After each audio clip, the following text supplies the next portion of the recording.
আলহামদুলিল্লাহ রাব্বিল আলামিন ওয়াসসালাতু ওয়াসসালামু আলা সাইয়্যিদিল মুরসালিন নবিয়িনা মুহাম্মদ ওয়া আলা আলিহি ওয়া সাহবিহি আজমাইন। আম্মা বাদ, ফায়াকুলুল মুআল্লিফ রাহিমাহুল্লাহু তাআলা কিতাবুল মাসাকা। ইমাম বুখারী রাহমাতুল্লাহ আলাইহি বলছেন যে এই অধ্যায় হচ্ছে সেচ সম্পর্কে। পানি সেচ, সেচ বুঝেন তো? পানি সেচ করা, সেচ সম্পর্কে। তাহলে শরীয়তে সেচেরও বিধান আছে। দিন ইসলাম এমন পূর্ণাঙ্গ দিন যে শরীয়তে সেচ সংক্রান্ত মাসলা মাসাইলের বৈধতা অবৈধতা আছে এবং তার নীতিমালা আছে। আপনার কাছে অতিরিক্ত পানি আছে, আপনার পুকুর, আর আপনার জমিতে পানি সেচ করে, আজকাল তো সেচ হচ্ছে না হয় পাম্পসেট মেশিন দিয়ে বা এই সব দিয়ে, কিন্তু এককাল ছিল যে আপনার জলাশয় আপনার আছে মনে করেন, অথবা আপনার বড় পুকুর আছে, যথেষ্ট পানি আছে, ওখান থেকে জমিতে সেচ করা হয়তো, সেচ করে অতিরিক্ত পানি আছে। এই ক্ষেত্রে অতিরিক্ত পানি আপনার সংরক্ষিত রাখা, না আশেপাশের লোকে দেব না আমি, এই অধিকার আছে না দিতে হবে, এসব মাসলা মাসাইল আছে। বিস্তারিত এতে হাদিস নিয়ে আসা হয়নি। বিস্তারিত সহিহ বুখারী, যেটা কমপ্লিট সহিহ বুখারী, তাতে আছে। যেহেতু আমাদের দর্শ হচ্ছে সংক্ষিপ্ত সহিহ বুখারী থেকে, মাত্র একটি হাদিস আছে এর সাথে সম্পর্কিত, সেচের সাথে সম্পর্কিত একটি হাদিস আছে। তারপরে পানি যে দেবেন, পয়সা নিয়ে পানি দেবেন। যদি দুর্ভিক্ষ সময় না হয় তাহলে পয়সা নিয়ে পানি দেবেন। যেমন আজকাল পয়সা দিয়ে পানি দেওয়া হচ্ছে, পাম্পসেট মেশিন দিয়ে পয়সা দিয়ে পানি দেওয়া হচ্ছে, কিন্তু আপনার ডানে একজনের জমি আছে, বামে জমি আছে, দুজনেই বলে আমাকে আগে পানি দাও, আমার জমিতে, ধানের জমিতে, আমার গমের জমিতে, কাকে দেবেন? হ্যাঁ, ডান দিকে। এগুলি হচ্ছে শরীয়তের সেচ সংক্রান্ত মাসলা মাসাইল। এই নয় যে না না না, এর সাথে আমার বেশি খাতির, এর কাছে আমার স্বার্থ বেশি আছে, এর কাছে কিছু পাবো, এর কাছে তোমার কিছু পাওয়া যাবে, গরিব, একে না দিলেও চলে, কিছু করতে পারবে না আমার, আর একে না দিলে ভয় আছে। আজকাল তো এগুলি হয়। তো এসব মাসলা মাসাইল ইমাম বুখারী রাহমাতুল্লাহ আলাইহি সহিহ বুখারীতে এসেছে। আমাদের সামনে যে হাদিস আছে, ছোট্ট একটি হাদিস পানি সেচ সম্পর্কে। সাব ইবনু জাসামা সাহাবী, কিন্তু নাম হয়তো প্রথম শুনছেন, সাব ইবনে জাসামা রাদিয়াল্লাহু তাআলা। সাব নামটি নবী সাল্লাল্লাহু আলাইহি ওয়াসাল্লাম যদি কারো নাম সাব হয়তো তো সাহাল করে দিতেন। সাব মানে কঠিন, হ্যাঁ, আর সাহাল মানে সহজ, এরকম নাম পরিবর্তন করে দিতেন। ভালো নাম নবী সাল্লাল্লাহু আলাইহি ওয়াসাল্লাম ভালোবাসতেন, এবং যদি কোনো নামে আপত্তি থাকতো, সাব যদিও নাজায়েজ নাম নয়, কিন্তু এর চাইতে ভালো হচ্ছে সাহাল নাম রাখাটা। সাহাল, সোহাইল, সাব না করে। সাব মানে মুশকিল, সাব বুঝছে না আরব না, খুব মুশকিল। তো সাব ইবনে জাসামা রাদিয়াল্লাহু তাআলা আনহু থেকে বর্ণিত, বলছেন যে আন্না রাসূলুল্লাহ সাল্লাল্লাহু আলাইহি ওয়াসাল্লাম قال, নবী সাল্লাল্লাহু আলাইহি ওয়াসাল্লাম বলেছেন, লা হিমা ইল্লা লিল্লাহি ওয়া লিরাসূলিহি, আল্লাহ এবং রাসূল ছাড়া আর কারোর জন্য চারণ ভূমি সুরক্ষিত রাখা যায় না। এই যে হাদিসের অর্থ, যার দ্বারা ব্যাখ্যা বুঝতে পারছেন, এমন করে অর্থ। লা হিমা, হিমা মানে সুরক্ষিত জমি, চারণ ভূমি। গরুর পাল আছে, ছাগলের পাল আছে, বা উটের পাল আছে, চড়বে, সুতরাং এই এলাকা আমি সুরক্ষিত রেখেছি। আজকাল জমি জায়গার ব্যাপারটি খানিকটা অন্যরকম। আজকাল জমি ব্যক্তি মালিকানার বাইরে নেই, আছে যে কোনো জমি কারো না কারো মালিকানায় আছে, মালিকানার বাইরে নেই। সব জমি কিনা হয়ে গেছে আসলে, কিন্তু 1400 বছর আগে কি ছিল? মানুষ অল্প ছিল, জমি কেনা ছিল না। যে যেখানে 1400 বছর কেন, 100 বছর আগে শুনেছি আমরা দেশে যে নতুন এলাকায় বন জঙ্গল সাফ করে জমি জায়গা চাষাবাদ করার জন্য এসছে, যে ঢেলা চালাবে, যার যতদূর ঢেলা পৌঁছে এই জমিটা ওর। গল্প শুনেছেন এগুলো? মুরব্বীদের কাছে সব গল্প শুনে, যাদের যে পারে। তো আগে জমি এরকম পড়েছিল। সৌদি আরবের জমি এখনো সবগুলি মানুষের মালিকানা নাই, না, অল্পই মানুষের মালিকানা আছে, অধিকাংশ কিন্তু সরকারের মালিকানা। তবে সরকারের মালিকানা চলে আসছে, জমি এমনি ফ্রিতে আবার পাওয়া যায় না। মাঝে মাঝে কিছু গরিবদেরকে বসবাসের জন্য জমি দেওয়া হয়, যেমন হাইউল জামাইন। জামাইন জানেন না? এখানে হাইউল জামাইন, সাবা সালাসিনের পরে যে এলাকাটা, আর আব্দুল্লাহ ফাদের মাঝখানে, এই আল জামাইন, হাইউল জামাইন, এর নাম জামাইন কেন আপনারা জানেন না? আমরা জানি। জামেআ মানে ইউনিভার্সিটি। প্রথম যখন দাম্মাম এলাকাতে বা ইস্টার্ন প্রভিন্সে যারা জামিয়া পাশ করে, মানে গ্রাজুয়েশন পাশ করে, বিএ পাশ করে, তাদেরকে সরকার ফ্রি বাড়ি করার জন্য জায়গা দেয়। এই সুযোগ সুবিধা এখন নেই। ওই এলাকার সবগুলি প্লটিং করে সরকার বললো যে যারাই বিএ পাস করবে কমের পক্ষে, আর মাস্টার্স করলে তারও বলো, প্রত্যেককে বাড়ি করার ফ্রি জায়গা দেওয়া হবে, জমি দেওয়া হয়েছে। জামেই মানে যে ইউনিভার্সিটি ডিগ্রি হোল্ডার, আর জামেইন মানে যারা জমা বহুবচন, জামেউন জামেইন, ওদেরকে ফ্রি দেওয়া হয়েছে। আজকাল আর ফ্রি নেই, এখন কিনতে হয় এবং অনেক পয়সা এখানে লাগে জমি জায়গা কিনতে। যাই হোক, তো আল্লাহ এবং রসুল ছাড়া আর কেউ চারণভাবে সুরক্ষিত রাখতে পারে না। এই এলাকা আগের জমানায় পড়ে আছে, কেউ মালিক নেই, না এই এলাকায় তোমার ছাগল চড়তে পারবে না, তোমার উট চড়তে পারবে না, তোমার গরু চড়তে পারবে না, এই এলাকা আমার, আমি এটা দখল করে নিয়েছি। এটা আল্লাহ এবং রসুল ছাড়া আর কারো অধিকার নেই বলা। এটা হচ্ছে হাদিসের অর্থ। আপনার নিজের মালিকানায় আপনার নামে রেজিস্ট্রি জমি আছে, সেটা তো আপনার, কিন্তু যেগুলো জমি বিনা মালিকানায় পড়ে আছে, কোনো মালিক নেই, সেই সব জমি সম্পর্কে আপনার দাবি করার হক নেই যে শুধু আমার ছাগল চলবে, আমার গরু চড়বে এলাকায়, এই মাঠে আর কারো গরু চড়তে দেবো না। যেমন যেগুলো বেশ মানে বিনা মালিকানার বিল পড়ে আছে, এলাকার যারা প্রভাবশালী লোক তারা দখল করে আছে বিল, এই বিলের মাছ কাউকে খেয়ে দেবো না, আমরা 2-4-10 জন এই গ্রামের লোক বিলের মালিক, আসলে তো ওদের নামে রেজিস্ট্রি নেই, তোরা আবার কিসের মালিক? যে কোন লোক ওখান থেকে মাছ ধরতে পারে। নদীর ভাঙনে আবার যেগুলো কেটে একদিক কাটছে আর একদিক উঠছে, সেগুলো আগে মালিক ছিল, তাদের কাছে কাগজপত্র থাকলে সেগুলো মালিক তারা কিন্তু যদি মালিকানা না থাকে কারো, তাহলে এগুলি সুরক্ষিত করে রাখতে পারে একমাত্র কে? আল্লাহ এবং তার রসুল, মানে সরকার। আল্লাহ পাক কেন সংরক্ষিত রাখবেন? কার জন্য? মানে আল্লাহর বিধান যে রাসূলুল্লাহ সাল্লাল্লাহু আলাইহি ওয়াসাল্লাম রাখতে পারবেন। ইসলামের প্রথম সরকার এবং সরকারি ক্ষমতা আল্লাহ পাক দিয়েছেন রাসূলুল্লাহ সাল্লাল্লাহু আলাইহি ওয়াসাল্লামকে। সুতরাং রাসূলুল্লাহ সাল্লাল্লাহু আলাইহি ওয়াসাল্লাম যদি বলেন যে এই এলাকা সুরক্ষিত চারণভূমি, এখানে জনসাধারণ কেউ ছাগল, বকরি বা উট, গরু চড়াতে পারবে না, কি জন্য এটা সুরক্ষিত রাখা হয়েছে? সরকার যাকাতের উট আসবে, যাকাতের গরু ছাগল আসবে, সেগুলি চড়ার জন্য। অথবা এই এলাকায় কিছু কোনো প্রজেক্ট করা হবে ইত্যাদি, আজকালকার জামানায় যেমন সরকার বলছে এই এলাকায় প্রজেক্ট করা হবে, আর কোন লোকের মালিকানা নেই, না এলাকায় গরু ছাগল চড়াতে পারবে না। এই এলাকা হচ্ছে আরাম করে এরিয়া, এই আরাম করে এরিয়ায় মাছ মারতে পারবে না। 2 দিন আগে গত বুধবারে হাইয়ার হেড অফিস, যে ওখানে বক্তব্য জোহর আগে খাই নিয়ে যাচ্ছিল, জোহর পরে বক্তব্য ছিল। তো এখান দিয়ে সমুদ্রের এদিক দিয়ে নিয়ে গেল আমাকে ওই সৌদি, ওদের সরকারি হাইয়ার গাড়ি নিয়ে এসে, তো দেখাতে লাগলো এলাকাগুলো দেখেছি, আর মাছ কেউ মারতে নামে না ওখানে, এটা আমার জানা আছে, কিন্তু কেন নামে না ওইটা জানলাম ওর কাছে। বলছি এলাকায় মাছ, বড় বড় মাছ পাওয়া যায়, আমাকে বলছে এককালে মেরেছি, কিন্তু আরামকো যখন এই এরিয়াকে নিয়ে নিয়েছে, এটা দিয়ে তেল পাইপ দিয়েছে তাদের, ওই যে সমুদ্রের কিছুটা দূরে গিয়ে ওদের এটা বেড়া দেওয়া আছে না, ওই ফেলে পাথর ফেলে, বলছে ওর ওখান দিয়ে পাইপ গিয়েছে, তেল পাইপ, যে জন্য এই জায়গা হচ্ছে সুরক্ষিত আরামকোর, এই এলাকায় মাছ মারা নিষেধ, মাছ শিকার করা নিষেধ। সরকার এই ক্ষমতা রাখে যে এলাকা সুরক্ষিত, সমুদ্রের এলাকা, নদীর এই এলাকা, অথবা জমি জায়গার চারণভূমির এই এলাকা সুরক্ষিত আল্লাহ এবং রসুলের জন্য, মানে সরকার রাখতে পারে কোনো বৃহৎ স্বার্থে। আর এমনিতে যেগুলো মালিকানার বাইরে আছে জমি জায়গা, সেগুলিতে সকলে সমান হক রাখে। আমার ছাগল যেমন চড়তে পারে, আপনার ছাগল চড়তে পারে। নবী করিম সাল্লাল্লাহু আলাইহি ওয়াসাল্লাম বলছেন যে লা হেমা, সুরক্ষিত চারণভূমি নেই ইল্লা লিল্লাহি, কিন্তু একমাত্র আল্লাহর জন্য এবং তার রাসূলের জন্য, অর্থাৎ রাসূলুল্লাহ সাল্লাল্লাহু আলাইহি ওয়াসাল্লামের পরে খোলাফা রাশিদিন এবং যারা বাদশাহ শাসক, তারা এই কাজ করতে পারে। এই ছিল হাদিস। এই সেচ সম্পর্কে, পানির সেচ সম্পর্কে অনেক হাদিস রয়েছে ইমাম বুখারী রাহমাতুল্লাহ আলাইহি, তার মধ্যে যে একটা মাত্রার দিকে যে ইঙ্গিত করলাম ওই সম্পর্কে 2টা হাদিস আর শুনিয়ে দিই অথবা দেখিয়ে দিতে ভালো হবে। যেমন ইমাম বুখারী রাহমাতুল্লাহ একটি অধ্যায় কায়েম করেছেন পানির সেচ, অধ্যায় হচ্ছে পানির সেচ।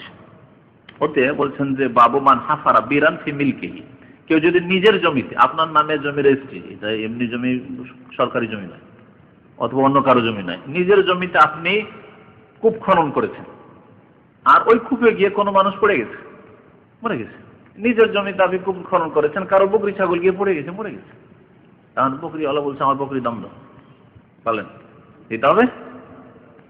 আপনার নিজের জমিতে আপনি কূপ খনন করেছেন, অপরের জমিতে না। সুতরাং তোমার ফরজ ছিল তোমার বকরি ছাগলকে তুমি সামলিয়ে রাখবে, তোমার ছেলেকে সামলিয়ে রাখবে, তুমি নিজেকে সামলিয়ে রাখবে। তুমি কেন আছাড় খেতে এসছো আমার জমির কূপে? ইমাম বুখারী রাহমাতুল্লাহ আলাইহি বলছেন যে যেই ব্যক্তি কূপ খনন করবে, কেউ যদি নিজের জায়গায় কুয়া খনন করে বা কূপ খনন করে এবং তাতে যদি কেউ পড়ে তার মৃত্যু ঘটে, তবে মালিক তার জন্য দোষী থাকবে না, লাম ইয়াজমান, তার জামিন না, তাকে তার দিয়াত রক্তপণ দিতে হবে না যে কেন মরলো তোমার কূপে গিয়ে।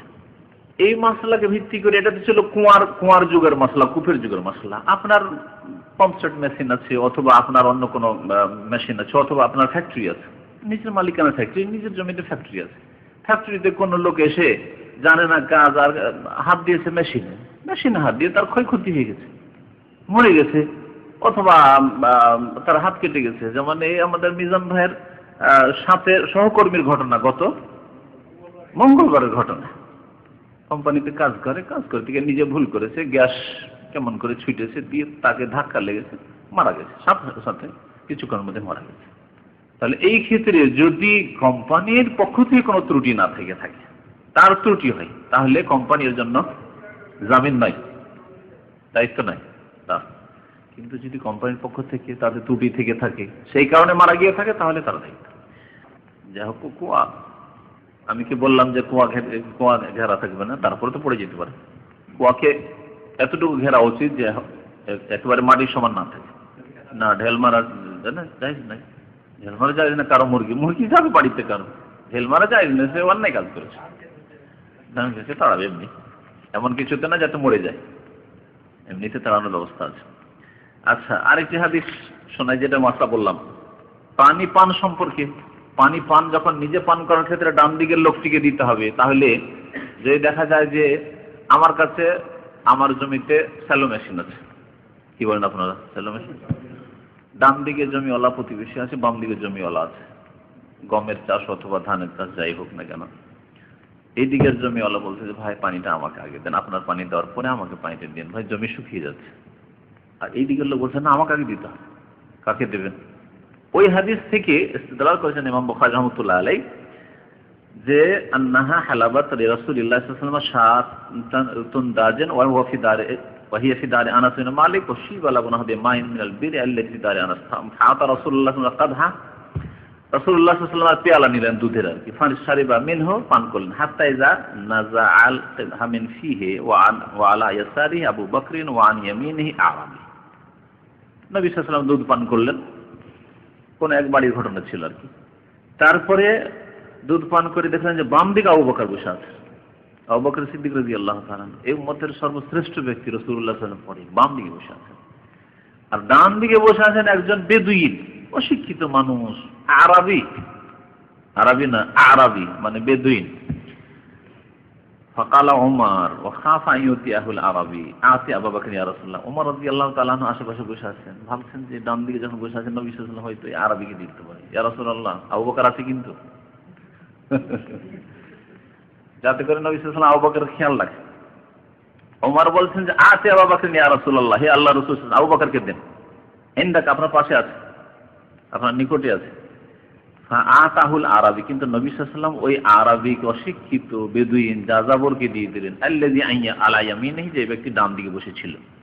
সুম্মা কাল, তারপরে একটি কায়দা বললেন, শরীয়তি কায়দা, নীতিমাল, আল আইমান ফাল আইমান, ডান দিক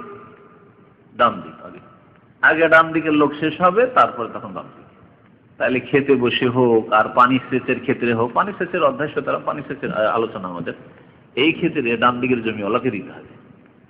যদিও বাম দিকের জমিওয়ালা প্রভাবশালী, বাম দিকের জমিওয়ালা বেশি জমির মালিক, অথবা অল্প জমি, ভাই আমার একদিকের জমি, ও তো 10 বিঘা জমি, না 1 বিঘা জমি আমাকে তাড়াতাড়ি দিয়ে দাও, না, যদি অনুমতি দিলে ঠিক আছে, ডান দিকওয়ালা যদি অনুমতি দেয় তাহলে ঠিক আছে, আল্লাহু আ'লাম। তারপর আরেকটা হাদিস লেখক উল্লেখ করেছেন, লা ইউমনা ফাযলুল মা লিয়ুমনা বিহিল কালা, এই হাদিসে ইমাম বুখারী রাহমাতুল্লাহ নিয়েছেন। এখানে এই হাদিসটা অত্যন্ত গুরুত্বপূর্ণ। অতিরিক্ত পানি আপনি নিজে রুখে রাখতে পারবেন না। আপনার কাছে পানি আছে অতিরিক্ত, নিজে পানি পান করে অতিরিক্ত পানি আছে, কেউ পানি চাইছে, ভাই পানি দেন, বলছেন না আমি পানি দেবো না, পানি দেন। এইরকমই পুকুরে, আপনার পুকুরে যথেষ্ট পানি আছে, আপনার জমি জায়গা সেচ করে পানি আছে, তারপর বলছে পানি দেন, না পানি দেবো না। আমার পানি তোমাকে কেন দেবো? না দিতা। প্রাচীন যুগে করতো কি এক শ্রেণীর লোকেরা, তুমি ঠিক আছে মাঠে আসো, মাঠে তোমার মাঠ যেহেতু নিজের মালিকানা নেই, পড়ে আছে, এমনি পড়ে আছে, মাঠের চারণ ভূমিতে তুমি বকরি চড়াবে, তুমি ওট চড়াবে, চড়াও, কিন্তু আমার এই পানি না, পানিটাকে দখল করে নিয়েছে, এখান থেকে পানি খাইতে পারবে না। কিন্তু উদ্দেশ্য হইতো যে পানি যদি না খাইতে পারে তো ঘাস খাওয়াইতে আসবে না, ঘাস খাওয়াইয়া মারবে বকরিকে, উঠকে মারবে, ঘাস খাওয়ার পরে পানির দরকার হবে।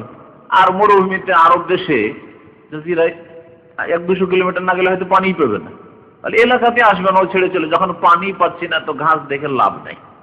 নবী করিম সাল্লাল্লাহু আলাইহি ওয়াসাল্লাম হিদায়াত করেছেন এই ক্ষেত্রে, লা ইউমনা ফাযলুল মা লিয়ুমনা বিহিল কালা, অতিরিক্ত পানিতে বাধা সৃষ্টি করা জায়েজ নাই, এই উদ্দেশ্যে যাতে করে ঘাস থেকে বাধা দিতে পারি।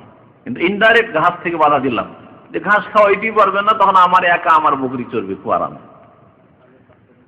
খবরদার এই কাজ করবে না, নবী করিম সাল্লাল্লাহু আলাইহি ওয়াসাল্লাম বলেছেন। এতে আরেকটা মাসলা বোঝা যায় যে হিল্লা তাহলে ইসলামে জায়েজ নয়, এরকম হিল্লা করা, এটা হিল্লা না। আসলে ও কিন্তু ঘাস খেতে দেবে না, কিন্তু পানির নাম নিচ্ছে পানির, উদ্দেশ্য কিন্তু পানিতে বাধা দেওয়া নাই, বাধা দেওয়া হচ্ছে এলাকায় যেন ঘাস না খাইতে পারে। একা আমি বকরি আরামে চড়াই, আমার উট আমার গরু চড়বে দীর্ঘদিন, আর যদি সবাই চলে আসে আর পানির অনুমতি দিয়ে দিই, তাহলে নিয়ে এসে 2 দিনে চড়িয়ে সাফ করে দিয়ে চলে যাবে। তো এই ছিল নবী করিম সাল্লাল্লাহু আলাইহি ওয়াসাল্লামের হাদিস। তারপরে ইমাম বুখারী রাহমাতুল্লাহ একটি অধ্যায় নিয়ে এসেছেন অত্যন্ত গুরুত্বপূর্ণ, এবং আজকালকার আদালতে এই আইন কানুনগুলি আছে, ইসলাম থেকে নেওয়া হয়েছে। যদি আজকালকার আদালত মানব রচিত আইন দিয়ে ফয়সালা করছে, কিন্তু তারপরে এই আইনগুলি আছে। সেগুলি হচ্ছে, প্রথম কিতাবুন ফিল ইস্তিকরাজ, ঋণ গ্রহণ করা সম্পর্কে। ইস্তিকরাজ মানে লোন নেওয়া, কর্জা নেওয়া, কারো কাছে তলব করা, চিন্তা আছে না, বা ইস্তেফাল তলব করা। চাইলেন যে ভাই আমাকে 1000 রিয়াল ধার দেন, শরীয়তে জায়েজ না জায়েজ নয়? কর্জা চাওয়া জায়েজ আছে, তবে ফায়দার ওপর নয়, যে 1000 টাকা দেন আর মাসে মাসে ইনশাআল্লাহ আপনাকে 100 টাকা করে দেবো, জায়েজ? 100 টাকা করে লাভ দেবো বলছে, না চলবে না। ফিক্স 100 টাকা করে দেবো, চলবে না। তবে মুদারাবা হচ্ছে যে আপনি 1000 রিয়াল দেন আমাকে ব্যবসা করতে, যা লাভ হবে মোটামুটি আমি 5000 লাগাচ্ছি, তো 5000-এর যা লাভ হয় 1000 যতটা লাভ পড়ে ওইটা ভাগ করে আপনাকে 8 আনা দেবো, আমি 8 আনা, আপনাকে 4 আনা দেবো, আমার মেহনত যেহেতু আমি 12 আনা, জায়েজ আছে। লাভ হইলে দেবো, আর লস হলে আপনাকে নিতে হবে। এটা মুদারাবা, যেটা ইসলামী ব্যাংক বাংলাদেশে করছে, জায়েজ আছে। কারণ এতে যেমন লাভের সম্ভাবনা আছে, তেমনি লসেরও আশঙ্কা আছে, লস খেতে পারে। এটা ব্যবসা, আপনি ব্যবসা খুললে ওই রকমই দোকানপাট ওয়ার্কশপ খুলেছেন, ব্যবসাতে লাভ হইতে পারে, আবার মার খেয়ে যেতে পারে, ভাড়ায় উঠাইতে পারেন না, হইতে পারে। কিন্তু সুদি ব্যাংক, টাকা জমা রেখেছেন কনফার্ম যেন এত টাকা পাবো, এটা হারাম। আপনি টাকা দিলেন একজনকে ধার, আর বলছেন যে মাসে মাসে আপনি বেশি না 1000 রিয়াল দিলাম, তো 50 রিয়াল দিয়ে আপনি মাসে 5 রিয়াল দিবেন, কনফার্ম 5 রিয়াল পাবেন আপনি, সুতরাং হারাম, এটা সুদ। এইরকমই বন্ধক জমি বন্ধক রাখলেন, টাকা ওকে ধার দিলেন, আর জমি আপনি বন্ধকে রাখলেন, জমির ফসল খাবেন, তাহলে জমির ফসল যে খাওয়াটা 10 মণ বা 20 মণ যাই ফসল পান, আপনি নিশ্চিত যে আমি জমির ফসল খাচ্ছি, পাচ্ছি, আর টাকা ফুল আমি নেব, সুতরাং এটি সুদ, হারাম, জায়েজ নাই। তো ঋণ তলব করা জায়েজ। ওয়া আদাউদ্দীন, ঋণ পরিশোধ করার বিধান, ঋণ নিতে হবে তো ঋণ পরিশোধ করতে হবে, এবং হাদিস আছে যে ব্যক্তি ঋণ পরিশোধ নিয়ত রাখবে এবং এই উদ্দেশ্যে ঋণ নেবে যে ইনশাআল্লাহ আমি যত তাড়াতাড়ি সম্ভব ঋণ পরিশোধ করে দেবো, আল্লাহ তাতে বরকত দেবে। আর যে ঋণ নেওয়ার সময় নিল খুব কাকুতি মিনতি করে, কিন্তু উদ্দেশ্য অসৎ, পরেশান করা উদ্দেশ্য, দেবে না, আল্লাহ পাক তাকে সর্বনাশ করবে, আতলাফাহুল্লাহ, আল্লাহ তাকে ধ্বংস করবে। এর আগে হাদিস গেছে, এই কিতাবে আছে। ওয়াল হাজর ওয়া তাফলিস, এই দুইটি বিধানের কথা বলছিলাম যে আজকাল কোর্টে এই মাসলাগুলি আছে। আল হাজর মানে কোন ব্যক্তির ওপর পাবন্দি লাগিয়ে দেওয়া, তার খরচ করা, জমি বিক্রি করা, এসবের ওপর পাবন্দি লাগিয়ে দেওয়া, এই আইনটি আজকাল কোর্টে আছে। যদি কোনো মানুষ পাগল হয়ে যায় বা আধা পাগল হয়ে যায়, মাঝে মাঝে পাগল হয়ে যায়, তাহলে সরকারের ঘরে গিয়ে ওর কমপ্লেন করে দেয় যে আমার ছেলের নামে 10 বিঘা জমি আছে, কিন্তু মাঝে মাঝে পাগল হয়ে যায়, সুতরাং ও জমি যেন রেজিস্ট্রি না করতে পারে, সরকারি আইন পাশ করে দিবে। জমি যদি কেউ ওইভাবে যখন পাগল হয়েছে, এই চল মিষ্টি খাইয়ে দিল, আর ওর কাছে টিপটুপ নিয়ে নিলেন, জমি রেজিস্ট্রি করে নিয়ে নিলাম, করতে পারে। সেই জন্য সরকার এই আইনটি এমনকি ভারতে আছে, এই আইন অমুক ব্যক্তির ওপর পাবন্দি লাগানো হয়েছে, সে কোনো কিছু হস্তান্তর করতে পারবে না, তার নামে যা জমি আছে তাকে বিক্রি করতে পারবে না। শুধু এই ক্ষেত্রে না, কেউ যদি যখন তখন মদ খায়, বাবা গিয়ে বলছে আমার ছেলে মদ খায়, সুতরাং মদ খাওয়া অবস্থায় জমি রেজিস্ট্রি করে দিয়ে দিতে পারে, ওর নামে বাড়ি বিল্ডিংটা আছে, বিল্ডিং রেজিস্ট্রি করে দিয়ে দিতে পারে। আমরা থাকবো কোথায়? সরকারকে কমপ্লেন করবে যে এই ছেলে যাতে করে তার কিছু বিক্রি না করতে পারে, কোনো কিছু কেনা না করতে পারে, কেনা বেচা সবকিছু তার নিষিদ্ধ, নিষিদ্ধ ঘোষণা, আল হাজর, পাবন্দি লাগিয়ে দেয় তার উপর। ওয়াতাফলিস, আর কোন ব্যক্তিকে দেউলিয়া ঘোষণা করা, সরকার দেউলিয়া ঘোষণা করে, আছে এই ব্যক্তি আসলে দেউলিয়া হয়েছে না হয়নি, তাহলে ও টাকা পয়সা কারো কাছে হয়তো ধার নিয়েছিল, এখন দেউলিয়া হয়ে গেছে, কোথা থেকে দেবে সে? তো এইসব বিষয়গুলি শরীয়তে আছে যদি আসলে দেউলিয়া হয়। আবু যার রাদিয়াল্লাহু তাআলা আনহু থেকে বর্ণিত কাল বলছেন, কুনতু মান নবী সাল্লাল্লাহু আলাইহি ওয়াসাল্লাম, আমি নবী করিম সাল্লাল্লাহু আলাইহি ওয়াসাল্লামের সাথে ছিলাম, ফালাম আবসারা ইয়ানি ওহদান, যখন নবী করিম সাল্লাল্লাহু আলাইহি ওয়াসাল্লাম ওহদ পাহাড় দেখলেন, ওহদ পাহাড় দেখলে নবী করিম সাল্লাল্লাহু আলাইহি ওয়াসাল্লাম দ্রুত চলতে লাগতেন আর বলতেন, হাযা জাবালুন ইউহিব্বুনা ওয়া নুহিব্বুহু, এই পাহাড় আমাদেরকে ভালোবাসে এবং আমরা এই পাহাড়কে ভালোবাসি। আপনি জানা আছে, জানেন না?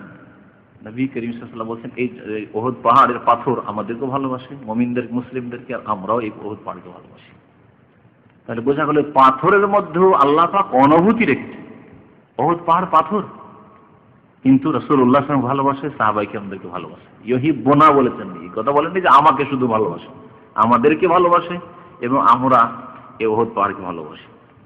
কাল বলছেন, মা ওহিব্বু আন্নাহু তাহাওয়ালা যাহাবান, ওহদ পাহাড়কে দেখার পরে বললেন যে আমি পছন্দ করি না যে এই ওহদ পাহাড় স্বর্ণে রূপান্তরিত হয়ে যাক। তাহাওয়ালা মানে পরিবর্তন হয়ে যাও, রূপান্তরিত হয়ে যাও।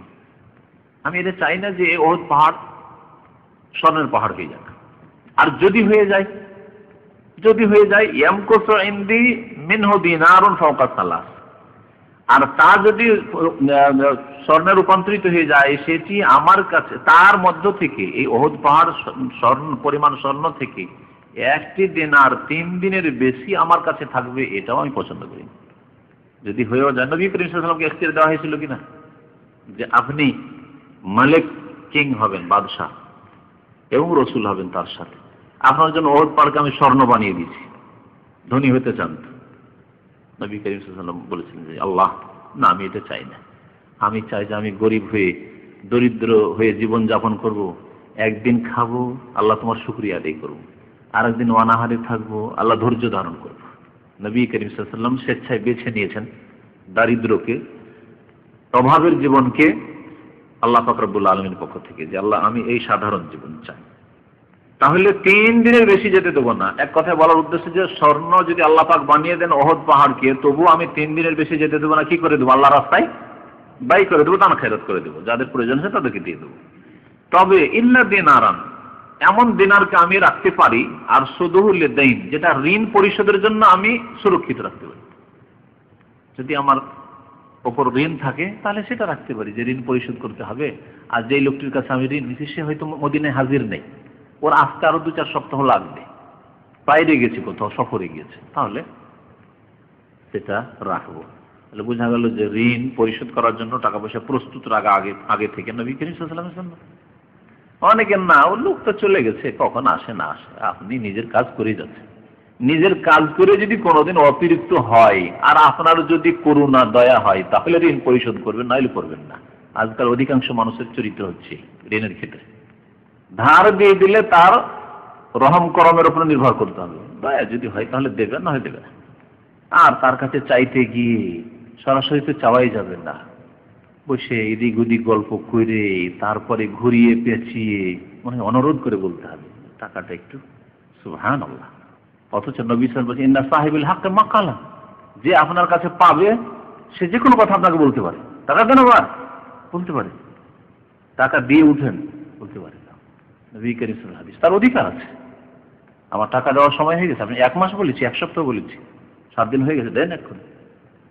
এই জন্য তো ধার পাচ্ছেন না। এক শ্রেণীর লোকেরা বলছে যে সুদের উপর টাকা না এলে ধার পাচ্ছেন না। কেমন করে পাবেন? আপনার চরিত্র ঠিক নাই তো।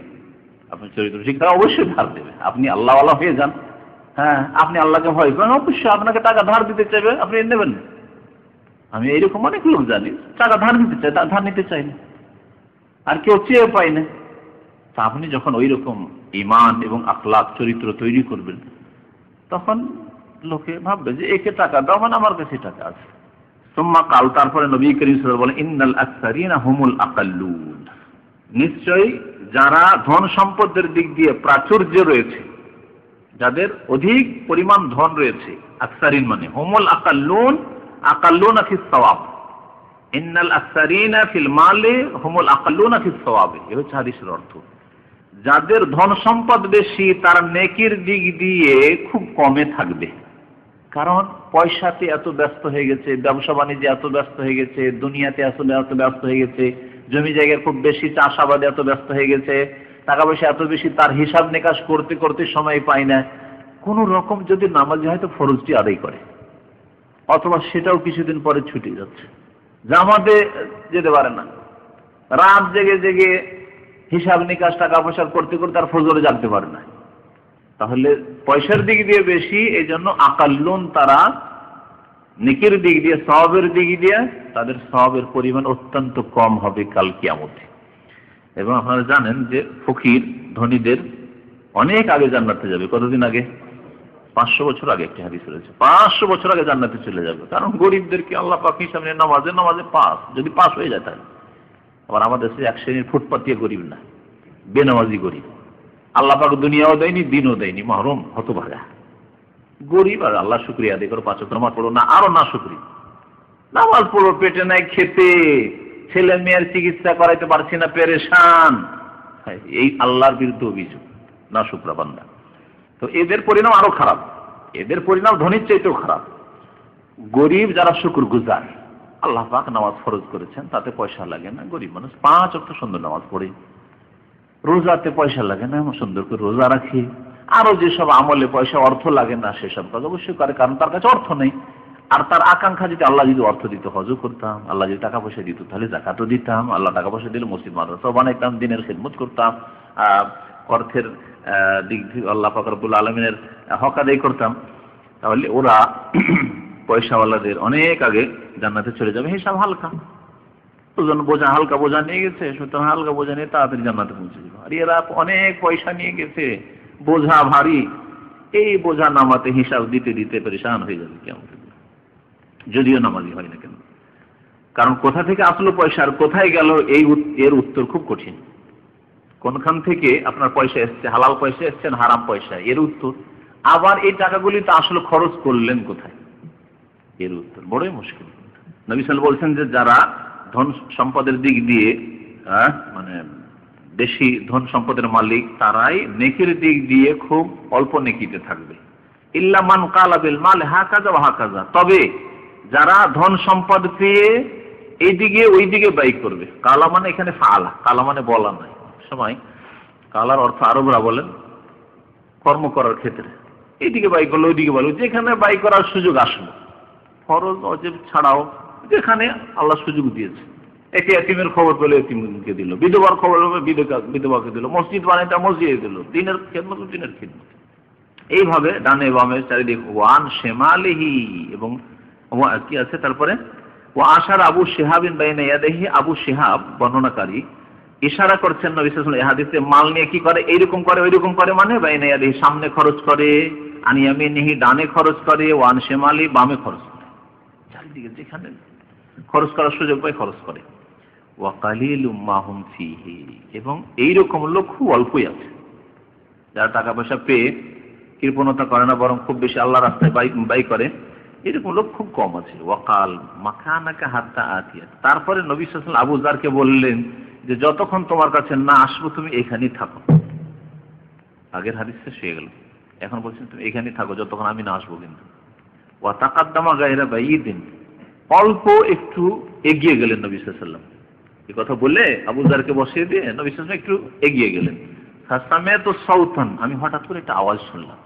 আবু যার বর্ণনাকারী রাদিয়াল্লাহু তাআলা বলছেন, ফারাদান আতিয়াহু, আমার ইচ্ছা হলো যে এসে দেখি নবী সাল্লাল্লাহু আলাইহি ওয়াসাল্লাম কিছু হইলো নাকি, দুর্ঘটনা ঘটলো নাকি। কারণ সাহাবারা ভয় করতেন যে কোনো দুশমন, কোনো শত্রু নবী সাল্লাল্লাহু আলাইহি ওয়াসাল্লাম আক্রমণ করতে পারে, আমাকে হেফাজত করতে হবে, জান প্রাণে জানের কুরবানি করতে হবে রাসূলের হেফাজতের জন্য। তো একবার ইচ্ছা হলো যে এগিয়ে যায় আওয়াজ শুনে, তাহলে বোঝা গেল যে ঘটনা রাত্রের ছিল, অন্ধকারের ঘটনা ছিল। সুম্মা যাকারতু কওলাহু, তারপর হঠাৎ করে স্মরণে এলো যে নবী সাল্লাল্লাহু আলাইহি ওয়াসাল্লাম কি বলেছেন, মাকানাকা হাত্তা আতিয়া, তোমার জায়গায় তুমি থাকবে, অবস্থান করে যতক্ষণ আমি না আসব। এখানে অবস্থান করতে বলা হয়েছে, নবীর নাফরমানি করা যাবে না। কত অনুগত ছিলেন তাহলে তারা, হ্যাঁ, নবী এখানে থাকতে বলেছেন। ফালাম্মা জাআ, যখন আসলেন রাসূলুল্লাহ সাল্লাল্লাহু আলাইহি ওয়াসাল্লাম, কুলতু, আমি বললাম, ইয়া রাসূলুল্লাহ, আল্লাহ রাসূল আল্লাযী সামিতু, যা শুনলাম। আও কালা, বর্ণনাকারী সন্দেহ, হয়তো এরকম বলেছেন, আল্লাযী সামিতু বলেছেন, অথবা বলেছেন আস-সাউত আল্লাযী সামিতু, যে আওয়াজটি শুনলাম বুঝলাম না কিসের আওয়াজ ছিল। কাল, নবী সাল্লাল্লাহু আলাইহি ওয়াসাল্লাম বললেন, ওয়াহাল সামিতা, আওয়াজ শুনেছো নাকি? কুলতু নাম, আমি বললাম যে হ্যাঁ শুনেছি, আওয়াজ শুনেছি। কাল, নবী সাল্লাল্লাহু আলাইহি ওয়াসাল্লাম বললেন, আতানি জিবরিল, জিবরাইল আলাইহিস সালাম আমার কাছে এসেছিলেন। ফাকালা, তারপর এই হাদিসটি বলছি। তাহলে আওয়াজ, কথাবার্তার আওয়াজ হতে পারে বা অন্য কোনো আওয়াজ হতে পারে। নবী করিম সাল্লাল্লাহু আলাইহি ওয়াসাল্লামের উপর যখন ওহী আসতো, তখন এক ধরনের ওহীতে কয়েক রকম, প্রায় 8 রকমের ওহী নবী সাল্লাল্লাহু আলাইহি ওয়াসাল্লামের উপর নাযিল হতো। তার মধ্যে এক রকমের ওহী ছিল কানা মিসলা সালসালাতিল জারাফ, ঘন্টার আওয়াজের মতো জন জন জন জন ঝনকারের আওয়াজ হতো। হাদিস জানা আছে না নাই? এই হাদিস তো প্রথম হাদিস, মা আয়েশা রাদিয়াল্লাহু তাআলা আনহা থেকে বর্ণিত, সহিহ বুখারীতে প্রথম হাদিস এটা আছে, সংক্ষিপ্ত বুখারীতে। জন জন জন জন করে যদি একটু বাজনার মতো আওয়াজ হয়, তাহলে ভয় লাগবে যে নবী সাল্লাল্লাহু আলাইহি ওয়াসাল্লাম একাই ছিলেন অন্ধকারে, আর এখানে এরকম করে আওয়াজ হচ্ছে। এটাও হইতে পারে। আবার কথাবার্তার আওয়াজ হতে পারে, যে কি কথা বলছে, কেউ তো ছিল না, তো হঠাৎ করে নবী সাল্লাল্লাহু আলাইহি ওয়াসাল্লাম কি কথা বলছে, কোনো শত্রু তো না, কোনো দুশমন তো না, এটাও হইতে পারে। এখানে সেটা খুলে বলা হয়নি। নবী করিম সাল্লাল্লাহু আলাইহি ওয়াসাল্লাম বললেন যে জিবরাইল আলাইহিস সালাম আমার কাছে এখনই এসেছিলেন এবং বললেন তিনি, মান মাতা মিন উম্মাতিকা লা ইউশরিক বিল্লাহি শাইআন দাখালাল জান্নাহ। তাই নবী করিম সাল্লাল্লাহু আলাইহি ওয়াসাল্লামের কাছে জিবরাইল আলাইহিস সালাম শুধু কোরআন নিয়ে আসতেন না, কোরআন ছাড়াও আরো অনেক সংবাদ নিয়ে আসতেন, যেগুলি হাদিস রাসূলুল্লাহ সাল্লাল্লাহু আলাইহি ওয়াসাল্লামের। হ্যাঁ, বললেন জিবরাইল আলাইহিস সালাম এসে, এই ওহী, এটা কোরআনের আয়াত নয়, হাদিস।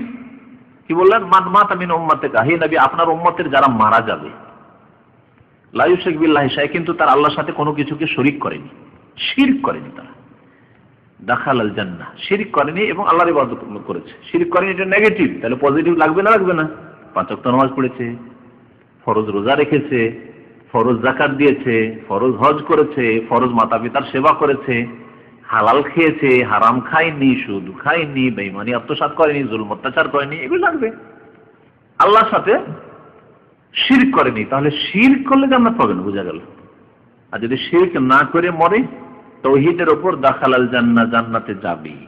তারপর নবী সাল্লাল্লাহু আলাইহি ওয়াসাল্লাম জান্নাতে যাবে বলেছেন, এই কথা বলেন জান্নাতে প্রথমখানে ঢুকে যাবে, এই কথা বলেন। কিছু লোক প্রথমে যাবে, কিছু লোক একটু বিলম্বে সাজা শাস্তি পেয়ে যাবে, কিছু লোক আরো বেশি বিলম্ব, হাজার হাজার বছর জাহান্নামে জ্বলে পুড়ে যাবে, কিন্তু যাবে, জান্নাতে যাবে। যে শিরক করেনি, অন্য অন্য গুনাহ থাকলেও সাজা শাস্তি পেয়ে জান্নাতে যাবে। এই হচ্ছে হাদিসের অর্থ। কুলতু, আবু যার বলছেন যে আমি জিজ্ঞাসা করলাম, ওয়াইন ফাআলা কাজা কাজা, যদিও এইরকম এইরকম অন্যায়গুলি করে, এই কাজা কাজা এইরকম মানে কি? অন্য হাদিস আছে ওয়াইন জানা ওয়াইন সারাকা, যদি সে কোনোদিন জেনা করে থাকে, সে যদি কোনোদিন চুরি করে থাকে, এর মানে নয় যে চুরি করাই তার পেশা ছিল, সারা জীবন চুরি করেছে আর সারা জীবন সে লুচ্চামি করেছে, জেনা করেছে, এটা অর্থ নয় এই হাদিসে। এই হাদিসের অর্থ হচ্ছে যে লোকটি মুসলিম, 5 ওয়াক্ত নামাজ পড়ে, আর কোন সময় হয়তো জিন্দেগিতে জেনা হয়েছে, এরকম অনেক আছে, কিন্তু আলহামদুলিল্লাহ তওবা আবার সুন্দর হয়ে গেছে তার জীবন, কিন্তু জেনা হয়েছে, তার দ্বারা চুরি হয়েছে, সেই ব্যক্তি তারপরে অনেক নেক আমল করেছে। এইরকম মুসলিম যারা যদিও জেনা করে, যদিও চুরি করে, নবী করিম সাল্লাল্লাহু আলাইহি ওয়াসাল্লাম বলেন কালার নাম, হ্যাঁ, তবু আল্লাহ পাক জান্নাত দিবেন যদি বিনা শিরকে মরে, শিরকবিহীন জীবন যাপন করে, শিরক মুক্ত জীবন যাপন করে যদি মরে। তাহলে শিরকের গুনাহ আল্লাহ পাক মাফ করবেন না, ওয়া ইয়াগফিরু মা দুনা যালিকা লিমান ইয়াশা, শিরকের নিম্নের যেগুলি গুনাহ সেগুলি আল্লাহ পাক মাফ করবেন যাকে চাইবেন। লিমান ইয়াশা, এমন নয় যে সবকে মাফ করে দিবেন, যাকে চাইবেন, যার অন্তরে সততা দেখবেন, যার অন্তরে ইখলাস দেখবেন, যে আল্লাহর দিকে ধাবিত হয়েছে, যে হয়তো কখনো ভুল করে দিয়েছে, এমন নয় যে সে এই অশ্লীল কাজ তার পেশা ছিল, এরকম নয়। অথবা একবার ভুল হয়েছে, তারপর আবার চেষ্টা করতে থাকে, হয়তো সুযোগ সুবিধা পায়নি, কিন্তু আবার ওই যদি সুযোগ পেয়ে যায় তো আবার ছেড়ে দেবে না। একটা যদি মিস কল মোবাইলে চলে আসে আর কোনো মহিলার কণ্ঠ পেয়ে যায়, ওর পিছিয়ে পড়ে যাবে, রিং করতে আছে। এইরকম শয়তান যদি জিন্দগিতে একবারই জিনা করতে আল্লাহ মাফ করবে নাকি? কারণ ও যে আরো সুযোগ পাবে ছাড়বে না, ও শত শত বারো সুযোগ নেবে। তবে আল্লাহ পাক এই জন্য বলেছেন লেমাই ইয়াশা, যাকে আল্লাহ চাইবেন মাফ করবেন, যার অন্তরে সততা দেখবেন। ভুল একবারই হয়েছে কিন্তু আর সেদিকে মন যায় না, আল্লাহ পাক ইনশাআল্লাহ তাআলা মাফ করবে যদি তওবা করে। সাল্লাল্লাহু নবিয়িনা মুহাম্মদ ওয়া আলা আলিহি ওয়া সাহবিহি আজমাইন। বিসমিল্লাহির রহমানির রহিম, আলহামদুলিল্লাহি রাব্বিল আলামিন, ওয়াস সালাতু ওয়াস সালামু আলা রাসূলিহিল কারীম ওয়া আলা আলিহি ওয়া সাহবিহি আজমাইন, ওয়া বা'দ। ইয়াকুলুল মুআল্লিফ রাহিমাহুল্লাহু তাআলা কিতাবুল মাযালিম। এই অধ্যায় হচ্ছে জুলম অত্যাচার সম্পর্কে। মাযালিম মাজলিমাতুনের জমা, মাজলিমা মানে যে কোনো রকমের জুলম অত্যাচার, মাযালিম মানে যেসব জুলম অত্যাচার মানুষের উপর হয়ে থাকে, বিশেষ করে মানুষের হকের ক্ষেত্রে যে যেসব জুলম অত্যাচার হয়ে থাকে এ সম্পর্কে অধ্যায়। ইমাম বুখারী রাহমাতুল্লাহ আলাইহি অনেক হাদিস নিয়ে এসেছেন এই অধ্যায়ে। এখানে সংক্ষিপ্ত বুখারীতে মাত্র একটি হাদিস নিয়ে আসা হয়েছে। মানুষের হক নষ্ট করা, এক কথায়। জুলমের শাব্দিক অর্থ বলতে পারবেন? জুলম আরবি ভাষা, জুলুম বুঝি, বড় জুলুম করলো এই লোকটি, হ্যাঁ এই লোকটি বড় জালেম বলছি আমরা, কিন্তু জুলমের শাব্দিক অর্থ অনেকেই জানি না। হ্যাঁ হ্যাঁ, অত্যাচার শাব্দিক অর্থ নাই, সংজ্ঞা। এটা হচ্ছে সংজ্ঞা। জুলম হচ্ছে ওয়াজু শাইই ফি গায়রি মাওদিহি, কোন বস্তুকে তার স্থানে না রেখে অন্য স্থানে রাখা। যে স্থানের উপযোগী সেই স্থানে না রেখে অন্য কোন স্থানে রাখার নাম হচ্ছে জুলম। এটা আরবি ভাষায় জুলমের সংজ্ঞা। অত্যাচার, নির্যাতন, একে জুলমের জন্য বলা হয়। যে অধিকার তার দেওয়া উচিত ছিল সে অধিকার তাকে দেওয়া হয়নি, যে বস্তুটিকে যেখানে রাখা উচিত ছিল সেখানে রাখা হয়নি। আপনার মান মর্যাদা, মানহানি যদি করা হয় তা আপনার মান সম্মান যেটা ছিল সেখানে না রেখে অন্য জায়গায় রাখা হয়ে গেছে, সেই জন্য জুলম এটি।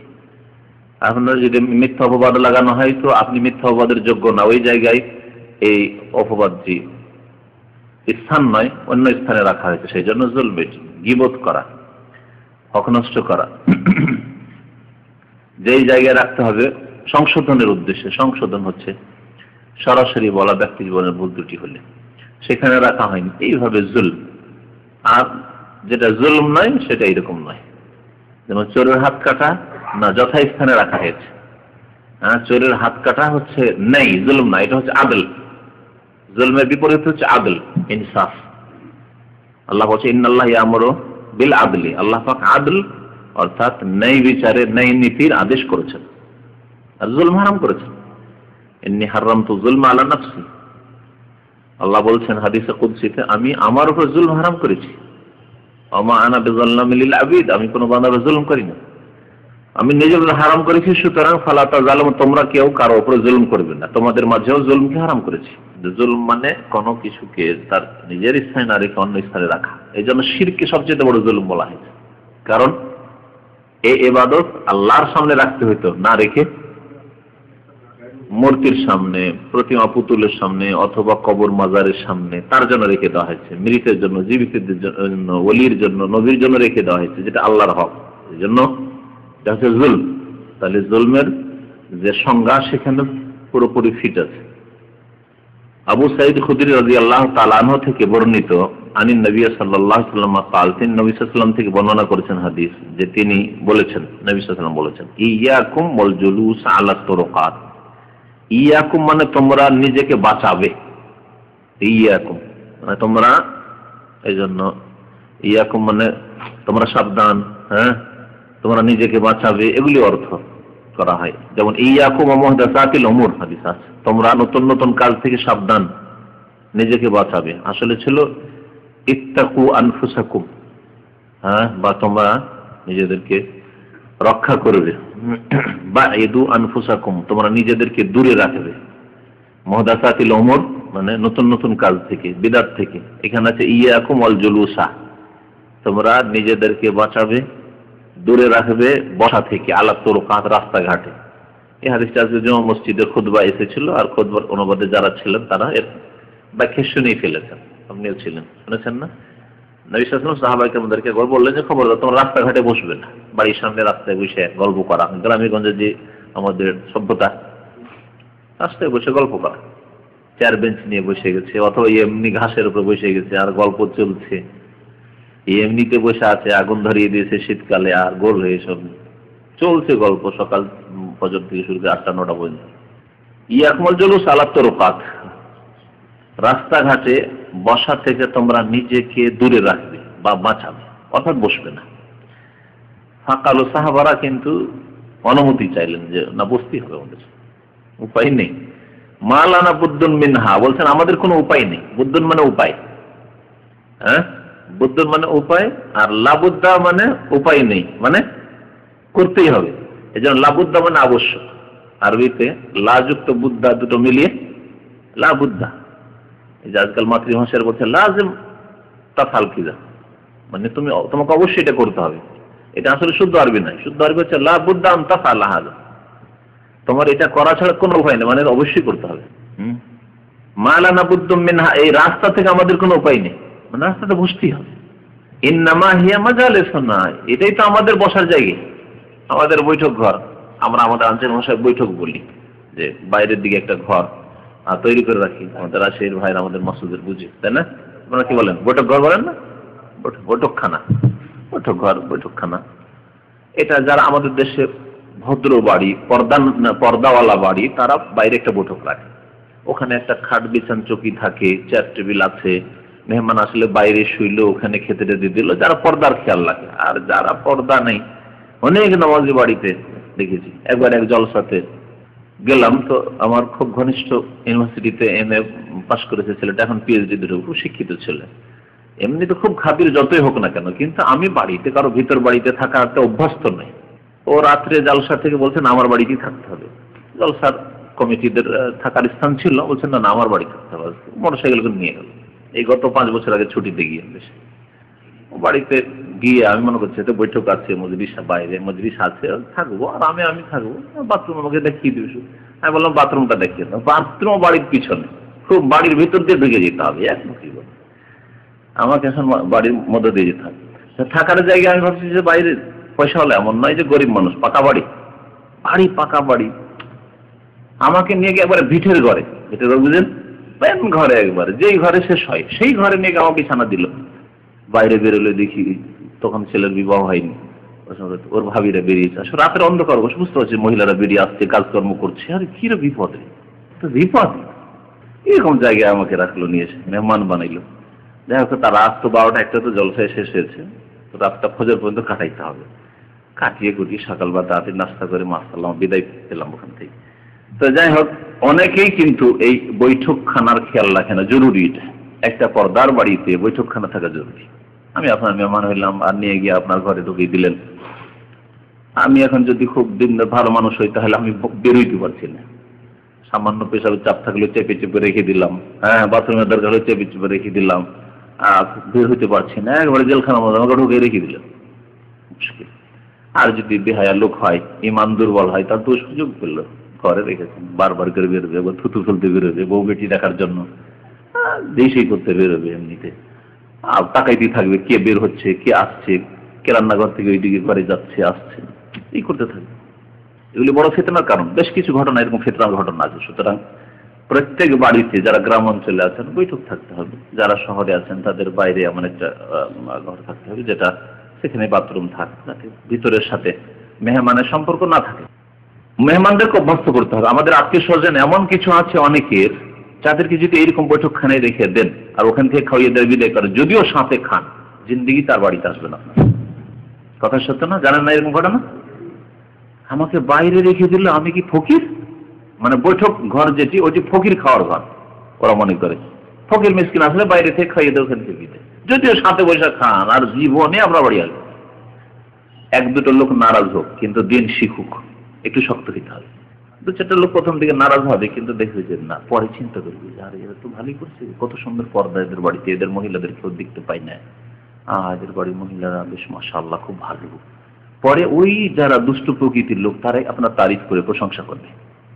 যেন প্রথমখানে একটু তিতা লাগবে, যেমন ট্যাবলেট বড়ি খেতে প্রথম কষ্ট লাগে, কিন্তু খেয়ে যখন শরীর সুস্থ হয়ে যায় তখন ভালো লাগে, যা ওষুধ পানি খেয়েছিলাম তো ভালো হয়েছে। ইঞ্জেকশন নিতে বড়ই কষ্ট লাগে, কিন্তু ইঞ্জেকশন নেওয়ার পরে যখন শরীরটা সুস্থ হয়ে আসে খুব ভালো লাগে, যে যাক এলাজটা ভালো হয়েছিল, চিকিৎসাটাই ভালো হইলাম। তো দরকার এরকম। প্রথম ঝুঁকি নিতে হবে। তো আলহামদুলিল্লাহ আমার আব্বা একটা ঝুঁকি নিয়েছিলেন, যার ফলে পাশের বাড়ি স্বাস্থ্য চাচা তারা কোনোদিন আমাদের বাড়ি ঢুকতো না। এই জিহাদটা আমার আব্বার করে রাখাতে পারিবারিক দিক থেকে আমরা আলহামদুলিল্লাহ খুব ভালো আছি। এই জিহাদ যদি তিনি না করে যেতেন তা আমাদের উপরে এই বড় ঝুঁকি আসতো। আত্মীয় স্বজনদেরকে হঠাৎ করে ব্রেক দিয়ে দেওয়া, থামিয়ে দেওয়া, এটা বড়ই কষ্টের বিষয়। এখানে বড় জিহাদের প্রয়োজন আছে। অনেকের অসন্তুষ্টি কিনে নিতে হবে, প্রস্তুত থাকতে হবে যে কি অসন্তুষ্ট হোক, আমাকে শক্ত হইতে হবে আমার ইমানের উপর, আমলের উপর। এটা অনেকের দ্বারা সম্ভব হয় না। অনেকের দ্বারা আগে থেকে যাতায়াত, জাহিলি যুগের ওই আচার আচরণের যাতায়াত, ওর বউ আপনি দেখেছেন আর আপনার বউ দেখেছে, কথা বলেছে, এরকম অভ্যাসে আছে। হঠাৎ করে কেমন করে ব্রেক দেবো ইমাম। আমরা যখন নাবালক ছিলাম তখন আমাদের বাড়ি কোনো মেয়ে ছিল আলহামদুলিল্লাহ 9 ভাই। তো আমার মামাতো ভাইরা, খালাতো ভাইরা সবাই আসতো, তার খালা অথবা ফুফু সবাই আসতো। যখন দেখলাম যে প্রথম বউ আসা শুরু হইলো আমাদের বাড়িতে, তখন আম্মাকে একটু শক্ত করতে হলো, কারণ আম্মা তো এরকম এলমলা মানুষ না। শক্ত করতে হলো যে এখন আপনার বোনের ছেলেরা অথবা ভাতিজারা, ভাগিনারা যারা আসবে তাদেরকে আল্লাহর রাস্তায় বৈঠক ঘর আমাদের আছে, কাঁচা ঘর হইলেও প্রথম বৈঠক ঘর, বৈঠক ঘরে ওখানেই থাকবে, আপনি গিয়ে দেখা করে আসবেন যেন ওরা ভিতরে না আসে। প্রথম এই জেহাদ কষ্ট করতে হয়েছে এবং এইরকম বুঝিয়ে নিতে হয়েছে। তারপরে মনে মনে একটু কষ্ট পেলেও প্রকাশ করার সাহস করেনি, কারণ আলহামদুলিল্লাহ জানছে যাদের কাছে এলেম আছে, আর বুঝিয়ে দিয়েছি ব্যাপারটা যে এইভাবেই চলতে হয়।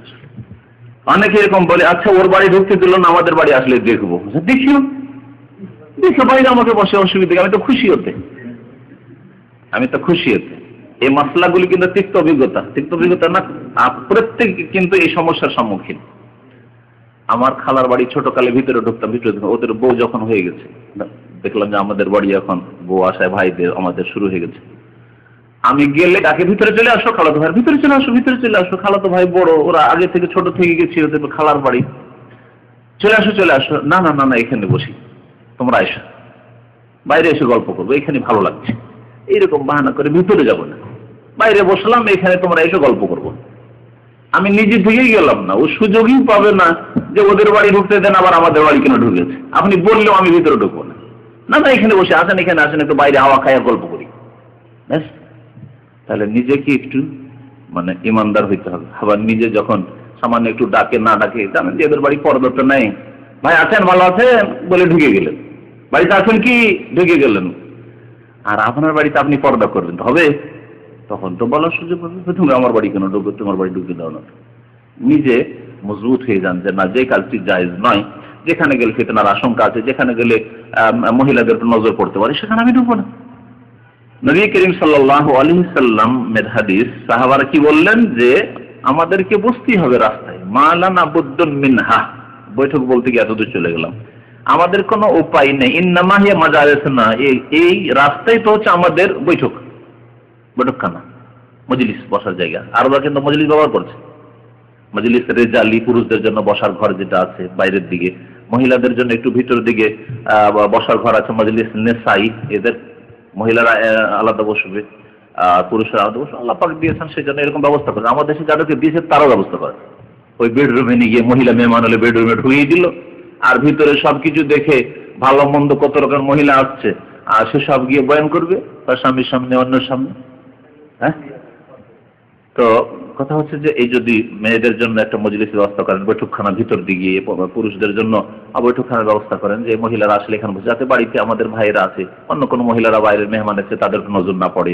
এইরকমই পুরুষ লোকেরা বাইরে থেকে এসছে, আমাদের মহিলাদের যা তাদের নজর না পড়ে, সেজন্য বাইরের দিকে বৈঠকখানা। কত সুন্দর।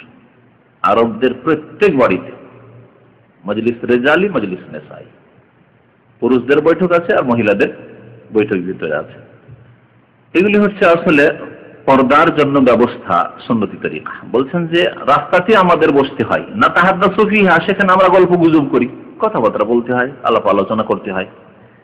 কালা নবী সাল্লাল্লাহু আলাইহি ওয়াসাল্লাম, ফাইজা আবাইতুম ইল্লাল মাজালিসা, যখন তোমরা অস্বীকার করছো ইল্লাল মাজলিস, একমাত্র বসা ছাড়া, বসতেই হবে, বসাকে তোমরা আবশ্যক মনে করছো, ফাআতুত তারিকা হাক্কাহা, তাহলে রাস্তাকে তার হক দাও। হাক্কাহা এই জন্য বলেছে, তারিক মুআন্নাস ব্যবহার হয়, এই জন্য হাক্কাহা, ফাআতুত তারিকা হাক্কাহা, রাস্তাকে তার হক দিয়ে দাও। রাস্তার তাহলে প্রাপ্য আছে। কালু, রাস্তার প্রাপ্য রাস্তা পথচারী যারা, তাই না, পথচারী রাস্তা দিয়ে যারা চলছে তাদের প্রাপ্য আছে। কালু সাহাবারা বললেন রাদিয়াল্লাহু আনহুম আমা হাক্কুত তারিক, রাস্তার হক আবার কি ইয়া রাসূলুল্লাহ? কালা, নবী সাল্লাল্লাহু আলাইহি ওয়াসাল্লাম 5টি কথা বলেছেন। গদ্দুল বাসার, দৃষ্টি নত রাখা, এদিক ওদিক না তাকানো, রাস্তায় বসে শুধু তাকাইতে থাকবেন। কোন গরিব মহিলা হয়তো লেবাস পোশাক তার অভাবের কারণে নেই, কোন বেহায়া মহিলা তারা বেহায়ার কারণে শরীরের কাপড় যেভাবে থাকা উচিত নেই, পর্দা নেই, অথবা পর্দা নাসীন আছে তারপরও তাকাবার চেষ্টা করছেন, খারাপ নীতি, কার মেয়ে রে এটা রে, কার স্ত্রী রে, এগুলি শয়তানি খেয়াল। কারণ মানুষ যেদিকে মন নিয়ে যাবে সেদিকে মন কিন্তু দৌড় দিবে, এটা মানুষের বদ স্বভাব। আপনি যদি মহিলার পিছনে শুধু মনটা যখন তখন নিয়ে যান, শয়তান ওইদিকে বারবার মন নিয়ে যাবে। ওয়াকাফুল আযা, এবং কষ্ট থেকে, কষ্ট দেওয়া থেকে বিরত থাকা। কাফা মানে বিরত থাকা, আর আযা মানে কষ্ট। কষ্ট দেওয়া থেকে বিরত থাকা, রাস্তা দিয়ে যারা অতিক্রম করছে তাদেরকে কষ্ট দেবেন। ওয়ারাদ্দুস সালাম, তৃতীয় হক হচ্ছে রাস্তা দিয়ে যারা অতিক্রম করে তাদের সালামের জবাব দেওয়া। সালামের জবাব দেওয়া, সালাম দেওয়া বলা হয়নি, কারণ যারা রাস্তা দিয়ে যাচ্ছে তাদের উচিত ছিল সালাম দেওয়া, সেই জন্য তুমি সালামের জবাব দেবে। এমন নয় যে সালাম দিয়ে যাচ্ছে গরিব মানুষ, সেই জন্য সালামের উত্তর দিল না। যেমন আজকাল এরকম হচ্ছে, গরিব সালাম দিলে সালামের উত্তর অনেকে দেয় না, মাথা ঝুঁকির খেয়ে গেল। আশ্চর্য কথা, অহংকার, এটি তাকাব্বুর, আসলে অহংকার প্রকাশ পায় এর মধ্যে।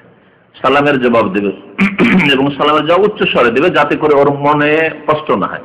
আপনি মনে মনে হয়তো দিলেন, কিন্তু ভাবলে যে আমার সালামের উত্তর দিল না, সালামের উত্তর জোরে দিতে হবে।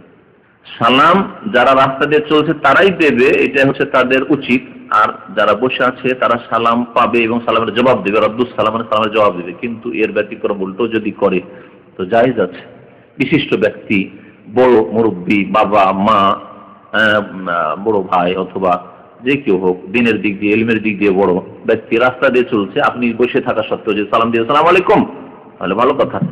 এবং এমনকি সমানও যদি হন, এমনকি আপনার যাতে ছোট হয় আর ওরই মানে উচিত ছিল সালাম দেওয়া, কিন্তু আপনি আগে সালাম দিয়ে দিলেন, তাতেও বেশি নেকি আছে। তাকে শ্রেষ্ঠ ব্যক্তি বলা হয়েছে।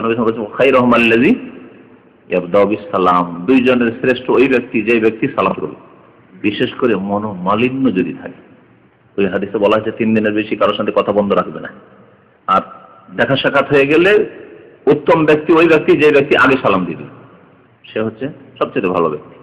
4 নম্বর হক হচ্ছে রাস্তার ওয়া আমরুন বিল মারুফ, সৎ কাজের আদেশ দেওয়া। সৎ কাজের আদেশ দেওয়া, যে ইতিবাচক করতে হবে, এইরকম কাজ দেখছেন যে রাস্তা দিয়ে যাচ্ছে, করতে হবে, করছে না, তাহলে ভালো কাজের উপদেশ দেন। পর্দা করা সৎ কাজ, পর্দা করছে না, তাহলে পর্দা করার আদেশ দেন। এইরকমই বহু জিনিস রয়েছে। রাস্তার পাশে বসে আছেন, দেখছেন যে কোনো ভালো কাজের কথা, একজন সালাম দিল কিন্তু সালাম দিতে জানলো না, অথবা সালাম দিল না, তাহলে ভালো কাজের আদেশ দিলেন আপনি। ওয়ানাহিয়ুন আনিল মুনকার, এবং অন্যায় কাজে বাধা দেওয়া। 5 নম্বর হক হচ্ছে পথচারীদের, রাস্তায় যারা চলে তাদের অন্যায় কাজে বাধা দেওয়া। যদি কোনো অন্যায় কাজ করে তাহলে বাধা দেওয়া। তাহলে রাস্তা দিয়ে যাচ্ছে আর গান শুনছে, রাস্তায় দিয়ে যাচ্ছে, বাড়িতে হলে চালিয়ে দিয়েছে গান। অনেকেই আমাদের দেশের এক শ্রেণীর বাবুরা রেডিও নিয়ে যাচ্ছে আর গান চালু করে, হাতে রেডিও ধরে আছে আর গান চলছে আর হাঁটছে। বাবু অন্যায় কাজে, মোবাইলে মিউজিক, টোন ইত্যাদি, এগুলো হচ্ছে মুনকার কাজ, হারাম কাজ, শরীয়ত বিরোধী কাজ। যে কোনো শরীয়ত বিরোধী কাজে বাধা দেওয়া, যে কোনো রকমের হোক না কেন, সেসব কাজে বাধা দেওয়া, জি, ভালো কিছু শিখানো। এগুলো হচ্ছে রাস্তায় বসলে যে হকগুলি আদায় করতে হবে রাস্তা দিয়ে যেসব লোকেরা চলবে তাদের। ইমাম বুখারী রাহমাতুল্লাহ আলাইহি মাযালিমের অধ্যায়ে, জুলম অত্যাচারের অধ্যায়ে এই হাদিসটি নিয়ে আসলেন। যে কি বুঝাতে চেয়েছেন? অধ্যায় মাযালিমের মধ্যে তিনি অধ্যায়ে বলছেন, বাবু আফনিয়াতি দূর ওয়াল জুলুস আলা সাউদাত, বলছে যে ঘরের শাহান মানে বৈঠক বা যেটাকে বলে উঠান, উঠান আমরা আমাদের দেশের ভাষায় বলি গলি বলি, বাইরের দিক থেকে গলি বলা হয়, কিন্তু আসলে গলি তো চিপা জায়গা, রাস্তাকে গলি বলা হয়। আসলে এটা হচ্ছে উঠান, আসলে উঠান বাড়ির বাইরের উঠান। তো উঠান সম্পর্কে এবং এইসব জায়গায় রাস্তার পাশে বসা সম্পর্কে অধ্যায়। এই ক্ষেত্রে জুলমের অধ্যায়ের সাথে এই হাদিসের সম্পর্ক হচ্ছে, যদি আপনি রাস্তার পাশে বসেন আর যদি ওই মানুষের হক আদায় না করেন তাহলে কি করলেন? জুলম করলেন। একটি শব্দ বা একটি বাক্য এখানে উল্লেখ ওয়াকাফুল আযা, কষ্ট দেওয়া থেকে বিরত থাকে। তাহলে কষ্ট দেওয়া হচ্ছে জুলম, কষ্ট দেওয়া হচ্ছে জুলুম। নবী সাল্লাল্লাহু আলাইহি ওয়াসাল্লাম বলেছেন ওয়াল্লাহি লা ইউমিন, আল্লাহর শপথ করে বলছি মুমিন হতে পারবে না, মুমিন হতে পারবে না, মুমিন হতে পারবে না, তিনবার বললেন। কিলা মান ইয়া রাসূলুল্লাহ, কোন ব্যক্তি? নবী সাল্লাল্লাহু আলাইহি ওয়াসাল্লাম কি বললেন? আল্লাযী লা ইয়ামানু জারুহু বাওয়াইকাহু, যার প্রতিবেশী তার কষ্ট থেকে নিরাপদ নয়। কষ্ট দেন আপনি কথার দ্বারা, ইশারা ইঙ্গিতের দ্বারা, চলাফেরা দ্বারা, আচার আচরণ দ্বারা, অথবা বিভিন্ন ভাবে ব্যবহার চরিত্রের মাধ্যমে। আজকাল গাড়ি খাড়া করার মাধ্যমে যারা গাড়িওয়ালা মানুষ প্রতিবেশীরা কষ্ট দেয়। অনেক সময় গাড়ি আপনাকে বের করতে হবে, ওরা দুই ভাই আছে যুক্তি করে একটা গাড়ি একবার দিয়েছে এদিক থেকে সাঁটিয়ে, আর একটা গাড়ি ওই দিক থেকে দিয়েছে সাঁটিয়ে। এখন আপনাকে সকালে ফজরে গাড়ি বের করতে পারছেন না, যাতে করে আগামীকাল গাড়ি না রাখেন, কষ্ট দেওয়ার জন্য, তাড়াইবার জন্য আপনাকে প্রেরণ করেছে। যখন আপনার প্রয়োজন পড়বে তখন গাড়ি যেন বের না করতে পারবে। এইরকম শয়তানিগুলো অনেক অনেক প্রতিবেশী করে। কারণ এখানে গাছের তলায় গাড়ি রাখা নিয়ে জেলবিয়াতে মারামারি শুরু হয় 2-3 বছর আগে। এমন মারামারি শুরু হয় রোদ্রের সময়, গরমের দিনে দুই প্রতিবেশী তো মারামারি করতে রক্তে রক্তিতা। আজকাল যে গাছগুলো কেটে দিচ্ছে, আল্লাহ আলম হেকমত, ওরাই বলতে পারে যারা কাটতে কর্তৃপক্ষ, কিন্তু আমার মনে হচ্ছে ওই ঘটনার পর থেকে গাছ কাটা শুরু হয়েছে। না হলে তার আগে গাছ ছিল, অনেক বাড়ির সামনে গাছ ছিল। গাছের ছায়া রাখবো বলে এই মারামারি, আমি রাখবো আমার এই সামনে আমার ফ্ল্যাট, তুমি কেন রাখবে এখানে, এই মারামারি। তো এইভাবে বহু রকমের কষ্ট। আজকাল সিগারেটের মাধ্যমে প্রতিবেশী কষ্ট দেওয়া। আপনি রাস্তায় বসে আছেন আর সিগারেট পান করছেন, তাহলে রাস্তায় যারা চলছে তাদের কষ্ট দিচ্ছে না। যেমন রাস্তায় যারা চলছে তারা, আপনি বসে আছেন আর যদি তারা সিগারেট পান করে আর রাস্তা দিয়ে যায় তাহলে আপনাকে কষ্ট দিচ্ছে। ঠিকই তেমন আপনি বসে বসে সিগারেট ধরিয়ে বসে আছেন আর রাস্তা দিয়ে লোকেরা চলতে, ভালো মানুষের কষ্ট করছে। আজকাল কি কষ্ট দিচ্ছে। আমি মাঝে মাঝে বলি, শিখো এরিয়াতে আমার যদি ডিউটি না থাকতো তা আমি জুমার দিন কমপক্ষে আসতাম না।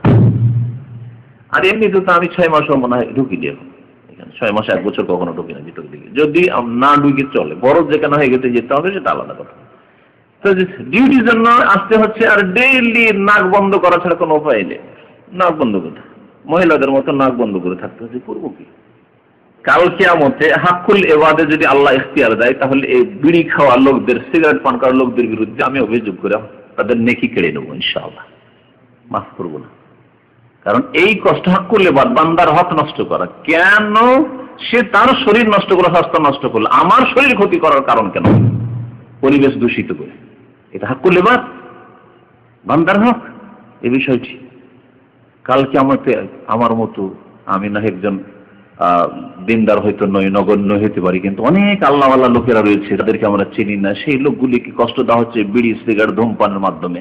কাল কিয়ামতে এইরকমই, আমার যদি এইরকম আকাঙ্ক্ষা হয় যে কাল কিয়ামতে এদের বিরুদ্ধে আমি কেস করবো আল্লাহর দরবারে, তাহলে তারাও কেস করবে। কি জবাব দিবে ওই বিড়ি খাওয়া সিগারেট পান করা লোকেরা? জর্দা তামাক খেয়ে, পান খেয়ে যারা রাস্তায় পিক পিক খেয়ে ফেলতে থাকে, তারা কি জবাব দিবে আল্লাহর দরবারে যেদিন তাদের বিরুদ্ধে কেস করা হবে আল্লাহর দরবারে? তো আল্লাহ পাক রব্বুল আলামিন যেন আমাদেরকে হেফাজতে রাখেন অনিষ্ট থেকে সমস্ত, এবং জালেমদের অনিষ্ট থেকে আল্লাহ হেফাজতে রাখেন। আর যারা জালেম, যারা কষ্ট দিয়ে থাকে মুমিন মুমিনাতদেরকে আল্লাহ পাক তাদেরকে হিদায়াত দান করেন। কিতাবুশ শিরকা, এই অধ্যায় হচ্ছে অংশীদার হওয়া সম্পর্কে, পার্টনারশিপ। তাহলে কোরআন এবং হাদিসে পার্টনারশিপের কথাও শেখানো হয়েছে। ব্যবসার ক্ষেত্রে হোক, অর্থের ক্ষেত্রে হোক, দৈহিক মেহনতের ক্ষেত্রে হোক, বিভিন্ন রকমের শিরকা মানে পার্টনারশিপ শরীয়তে জায়েজ আছে। পার্টনারশিপ জায়েজ আছে। ব্যবসা বাণিজ্য কাজ করলে কন্ট্রাক্টে হতে পারে, ব্যবসা না কিন্তু ইনভলভ করে, ঠিক আছে? দুজন মিলে আমরা কন্ট্রাক্ট দিচ্ছি যে যেখানে কাজ পান, আমিও কাজ খুঁজছি, আপনিও কাজ খুঁজেন, দুজনে খুঁজছেন। একজন কাজ পেলেন, খুব ভালো কাজ পেয়ে গেলেন, 1 লাখ টাকার কাজ পেয়ে গেলেন, আর একজন সারাদিন ঘুরে আসলে কোনো কাজ পেল না। তাহলে এই যে দুজনে পার্টনারশিপের ওপর একমত হয়েছেন, ওই লোকটি, যে লোকটি সারাদিন খুঁজে কোনো কাজ নিয়ে আসতে পারলো, বলবে তো সারাদিন ঘুরে কি করে এলে, না এলে কোথায় বসে থেকে কোনো কাজ নিয়ে আসতে পারো না, দাও তোমাকে নেবো না, চলবে না? শর্ত করেছেন ভাই দুজন মিলে কাজ খুঁজবো, আমি পেলো তোমার কাজ আর তুমি পেলো আমার কাজ, সেটা। এই ধরনের যে শিরক শরীয়ত দ্বারা প্রমাণিত। ওই রকমই দৈহিক মেহনত, আগের জামানার এগুলি উদাহরণ। দুইজন লোক শিকার করতে গেছে, বনে জঙ্গলে শিকার করতে গেছে, যেগুলো শিকারী পশু, খরগোশ শিকার করতে গেছে, অথবা কোনো পাখি শিকার করতে গেছে, দুইজন আলাদা আলাদা শিকার করছে। একজন অনেক পেয়েছে, মাছ ধরতে গেছে, মাছ ধরা, আজকাল মাছ ধরা তো আমরা সমুদ্রের পাশে বাস করছি, মাছ ধরে একজন মাছ অনেকগুলি পেয়েছে আর একজন কিছুই মাছ পায়নি। ধর তুমি মাছ পরে কিছু দেবো না তোমাকে, যা না। আগে কিন্তু চুক্তি করে গেছেন যে দুজন একসাথে যাচ্ছি, ভাগ সমান সমান। যদি শিরকা থাকে, মানে পার্টনারশিপ আগে থেকে এর উপর চুক্তি ইত্তেফাক, তাহলে তার উপর অটল থাকতে হবে। যদি সবসময় লস খান তাও আবার ভঙ্গ করে দেন, পার্টনারশিপ আমার হইল না ভাই, আমি পাই তুমি পাও না, খামা খাই, বেকার লোক তুমি, সেটা আলাদা কথা। কিন্তু যেই দিন বা যতদিন ধরে আপনার চুক্তি আছে তার সাথে ইত্তেফাক আছে, সে ইত্তেফাক পুরা করতে হবে। যদি 1 মাসের চুক্তি করেন, অনেক সময় না আমাদের 2 মাসের চুক্তি থাকলো, 2 মাস যে যার যেখানে মাছ পায় সমান সমান ভাগ পায়, আর না পায় সে ভাগ পাবে আপনার কাছে। জি, যতদিন ইত্তেফাক থাকবে। আল্লাহ পাক রব্বুল আলামিন ওয়াদা পুরা করতে বলেছেন, ওয়াউফু বিল আহদি, প্রতিশ্রুতি কে পুরা করতে বলেছেন। চুক্তি ভঙ্গ করা কাবিরা গুনাহ, চুক্তি ভঙ্গ করা কাবিরা গুনাহ শরীক। তো শিরকা দৈহিক মেহনত পরিশ্রমের ক্ষেত্রে হইতে পারে। চাষিরা চাষাবাদের ক্ষেত্রে অনেক সময় পাইট মজুরদেরকে জমি নিড়ান ঠিকা দিয়ে দিত। একটা হচ্ছে দিন মজুর হিসাবে যে একদিনে এত টাকা, কিন্তু ঠিকা দিয়ে দিচ্ছে। 2 জন লেবার ঠিকা নিয়েছে আর 2 জনে নিড়াইতে শুরু করেছে। একজন অলস, নিড়াইতে নিড়াইতে ও পড়েই থেকে যায় পিছনে, আর একজন আগে চলে যায়। এসের কালে সমান সমান ভাগ দেবে না, দেবে না, যা ইত্তেফাক যদি হয়ে থাকে তো সমান ভাগ দিতে হবে, টাকা পয়সা সমান ভাগ দিতে হবে। যদি একজন কাজ যে অলস আর একজন বেশি পারে, তবে যদি আগে থেকে যে রকম ইত্তেফাক থাকে, সেই ইত্তেফাক আল মুসলিমুন আলা শুরুতি, যে রকম শর্ত হবে পার্টনারশিপের ক্ষেত্রে, ভাগের ক্ষেত্রে সেই রকম ভাগ দিতে হবে। নবী করিম সাল্লাল্লাহু আলাইহি সাল্লামের হাদিস, আবায়া ইবনে রিফা ইবনে রাফি ইবনে খাদিজ তাবেঈ বর্ণনা করেছেন, তার আনজাদ্দে, তার দাদা থেকে, মানে সাহাবী রাফি বিন খাদিজ থেকে। আবায়ার বাপের নাম হচ্ছে রেফা, রেফার বাপের নাম রাফি, তাহলে আবায়ার দাদা হচ্ছে রাফি বিন খাদিজ। রাফি বিন খাদিজ রাদিয়াল্লাহু তাআলা আনহু খুব মশহুর সাহাবী। জমি জায়গার মনে হয় চাষাবাদ করতেন, চাষাবাদ সম্পর্কে, তারপরে জমি ঠিকা নেওয়া, জমি ভাড়া নেওয়া, যেগুলি ইজারা, এগুলি সম্পর্কে, জমি আধি নেওয়া, যেটা আধি গরিব আধি নিল, গৃহস্থ জমিওয়ালা আধি দিয়ে দিল, অর্ধেক ফসল ভাগ হবে, এইসব হাদিসগুলি তিনি বর্ণনা করেছেন অনেক। বিশেষ করে সহিহ মুসলিম প্রচুর হাদিস তার এই মর্মে আছে। এখানেও হাদিস বর্ণনা করেছেন এই ভাগ সম্পর্কে, শিরকা সম্পর্কে।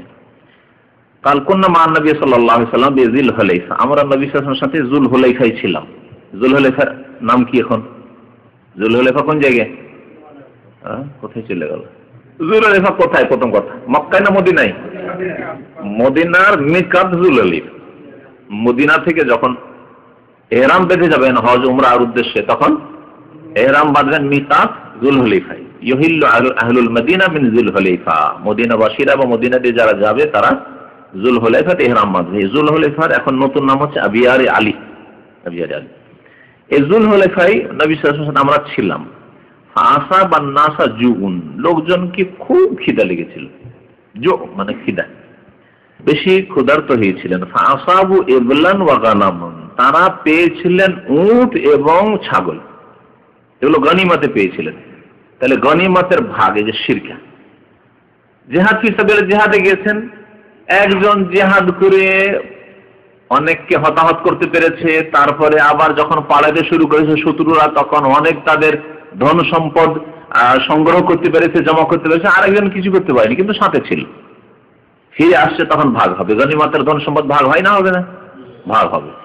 এখন ভাগের ক্ষেত্রে যারা মেহনত করেছে তারা বলছেন আমরা ভাগ নেব, তো কিছুই করেনি, এ তো খেমাতে পিছন দিকে পড়ে থাকতো, এ তো লড়াই করতে পারেনি, এ তার কোনো গনিমতের মাল এনে দিতে পারেননি, খালি হাতে দেবো নাকি কিছু? চলবে না? চলবে না। জিহাদ ফি সাবিলিল্লাহ এসেছে, ইখলাসের সাথে এসেছে, তাহলে তাকে ভাগ দিতে হবে। এটি সম্পর্ক হচ্ছে এই শিরকার অধ্যায়ের সাথে, এই বিষয়টি সম্পর্ক। বলছেন তারা উট পেয়েছিল গনিমতে এবং গানাম ছাগলও পেয়েছিল, বকরি ছাগল। ফানাদ্দা মিনহা বাইরুন, ঘটনা একটা বয়ান করেছেন যে একটা উট একেবারে পলাতক অবস্থা, রশি ছিঁড়ে দিয়ে পালাইতে শুরু করলো। নাদ্দা মানে পালিয়ে যাওয়া, কোন গরু ছাগলের বা উটের। ফাতালাবুহু, তার সন্ধানে বেরোলো খোঁজার জন্য, তেড়ে মানে তাকে তাড়তে শুরু করলো, আও পালাতে শুরু করলো। বাঁধা জিনিস পালাইতে পেলে কিন্তু খুব পালায়। আয়াহুম, কিন্তু তাদেরকে ক্লান্ত করে দিল। ওই উট সাহাবী যে আমাদের সাথে কম, মানে সাহাবায়ে কেরামদের সাথে অল্প কয়েকটি ঘোড়া ছিল, ঘোড়া দিয়ে দৌড়িয়ে ধরা যেত, হয়তো উটের কাছে পৌঁছা যেত, আর এমনি দৌড় দিয়ে ধরা যাচ্ছে না। অল্প কয়েকটা ঘোড়া ছিল। ফাআহুয়া রাজুলুম মিনহুম বিসাহমিন, একজন লোক দেখলো যে ঘোড়া তো নেই ওইরকম, তাহলে কি করব? প্রথম দিকে হয়তো ছিল নবী সাল্লাল্লাহু আলাইহি ওয়াসাল্লামের প্রথম জামানায় যুলহুলাইফায়, তখন বদর থেকে ফিরে আসার ঘটনা হতে পারে, অথবা অন্য কোনো জিহাদ থেকে হতে পারে। ফাআহুয়া রাজুলুম মিনহুম, তাদের একজন তীরের উদ্দেশ্য করলো আর তীর মেরে দিল। পালাইছে, ধরতে আর পারছে না, তো ছুটেই যাবে, কোনখানে গিয়ে কোনো উপত্যকায় বা দিতে গিয়ে পাহাড়ের আরে কোথায় হারিয়ে যাবে, উঠি যাবে। সাহাবা সাহুল্লাহ, আল্লাহ তাকে রুখিয়ে দিলেন, বাধা দিয়ে দিলেন, মানে পড়ে গেল। ওকে তীর লাগতে থেমে গেল বা পড়ে গেল।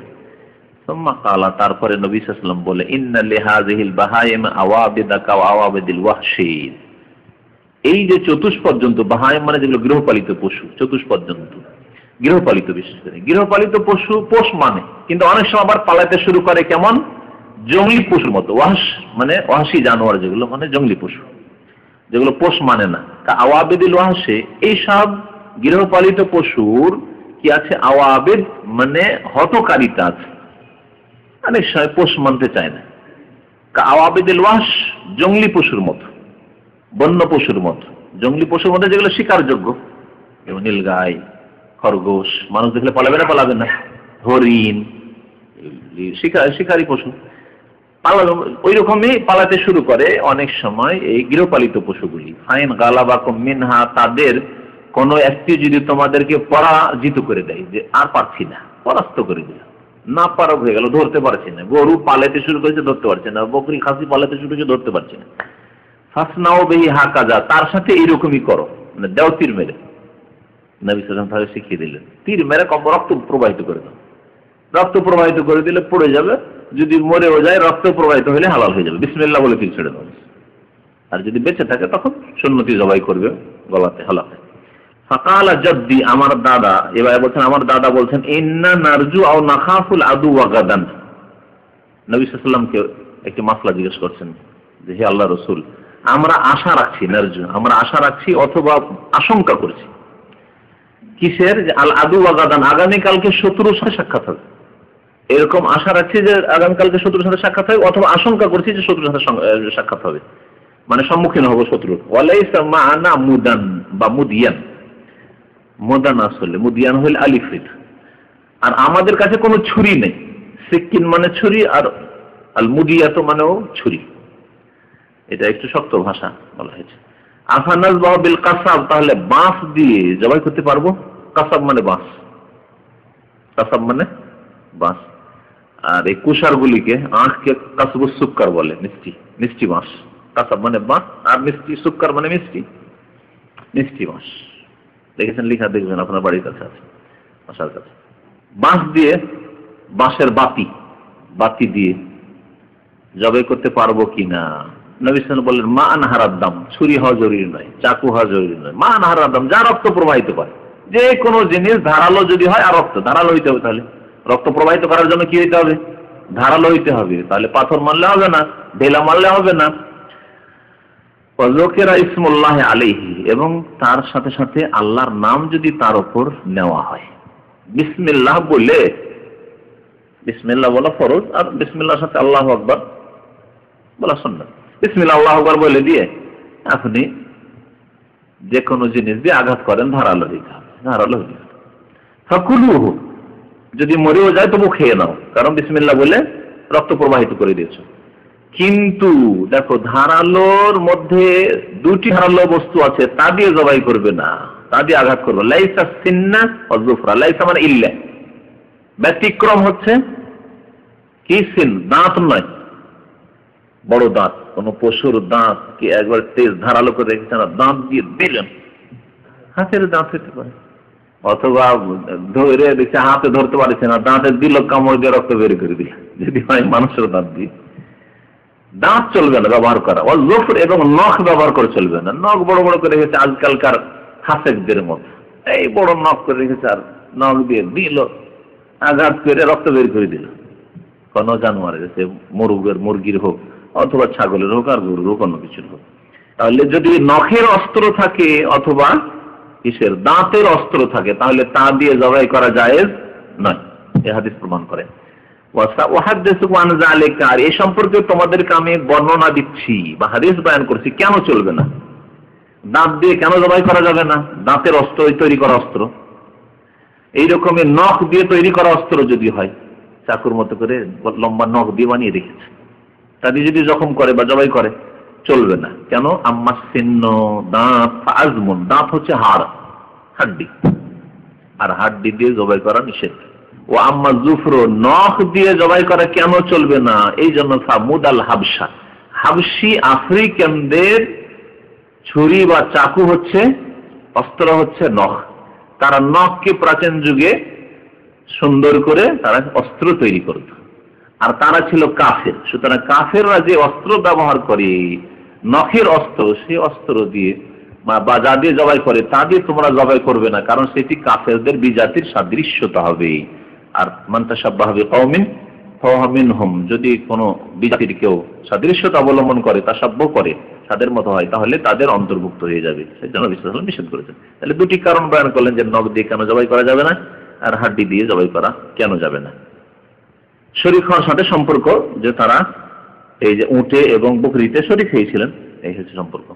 নোমান ইবনে বাশির রাদিয়াল্লাহু তাআলা বর্ণনা করেছেন নবী সাল্লাল্লাহু আলাইহি ওয়াসাল্লাম থেকে, কাল মাসালুল কায়েম আলা হুদুদিল্লাহ, একটি উদাহরণ বর্ণনা করেছেন সৎ লোক যারা আল্লাহর দিনকে মেনে চলে আর অসৎ লোক যারা আল্লাহর দিনকে মেনে চলে না, তাদের উদাহরণ কি?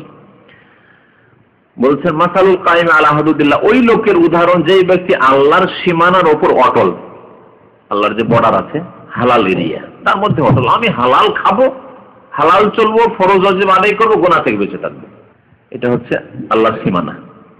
আর বাইরে হচ্ছে হারাম, নাজায়েজ, জুলম। ওয়াল ওয়াকি ফিহা, এবং ওই লোকের উদাহরণ যেই ব্যক্তি আল্লাহর সীমানা অতিক্রম করে, মানে সীমানা পার করে গিয়ে গুনহায় লিপ্ত হয়। ওয়াল ওয়াকি ফিহা, গুনহায় লিপ্ত হয়।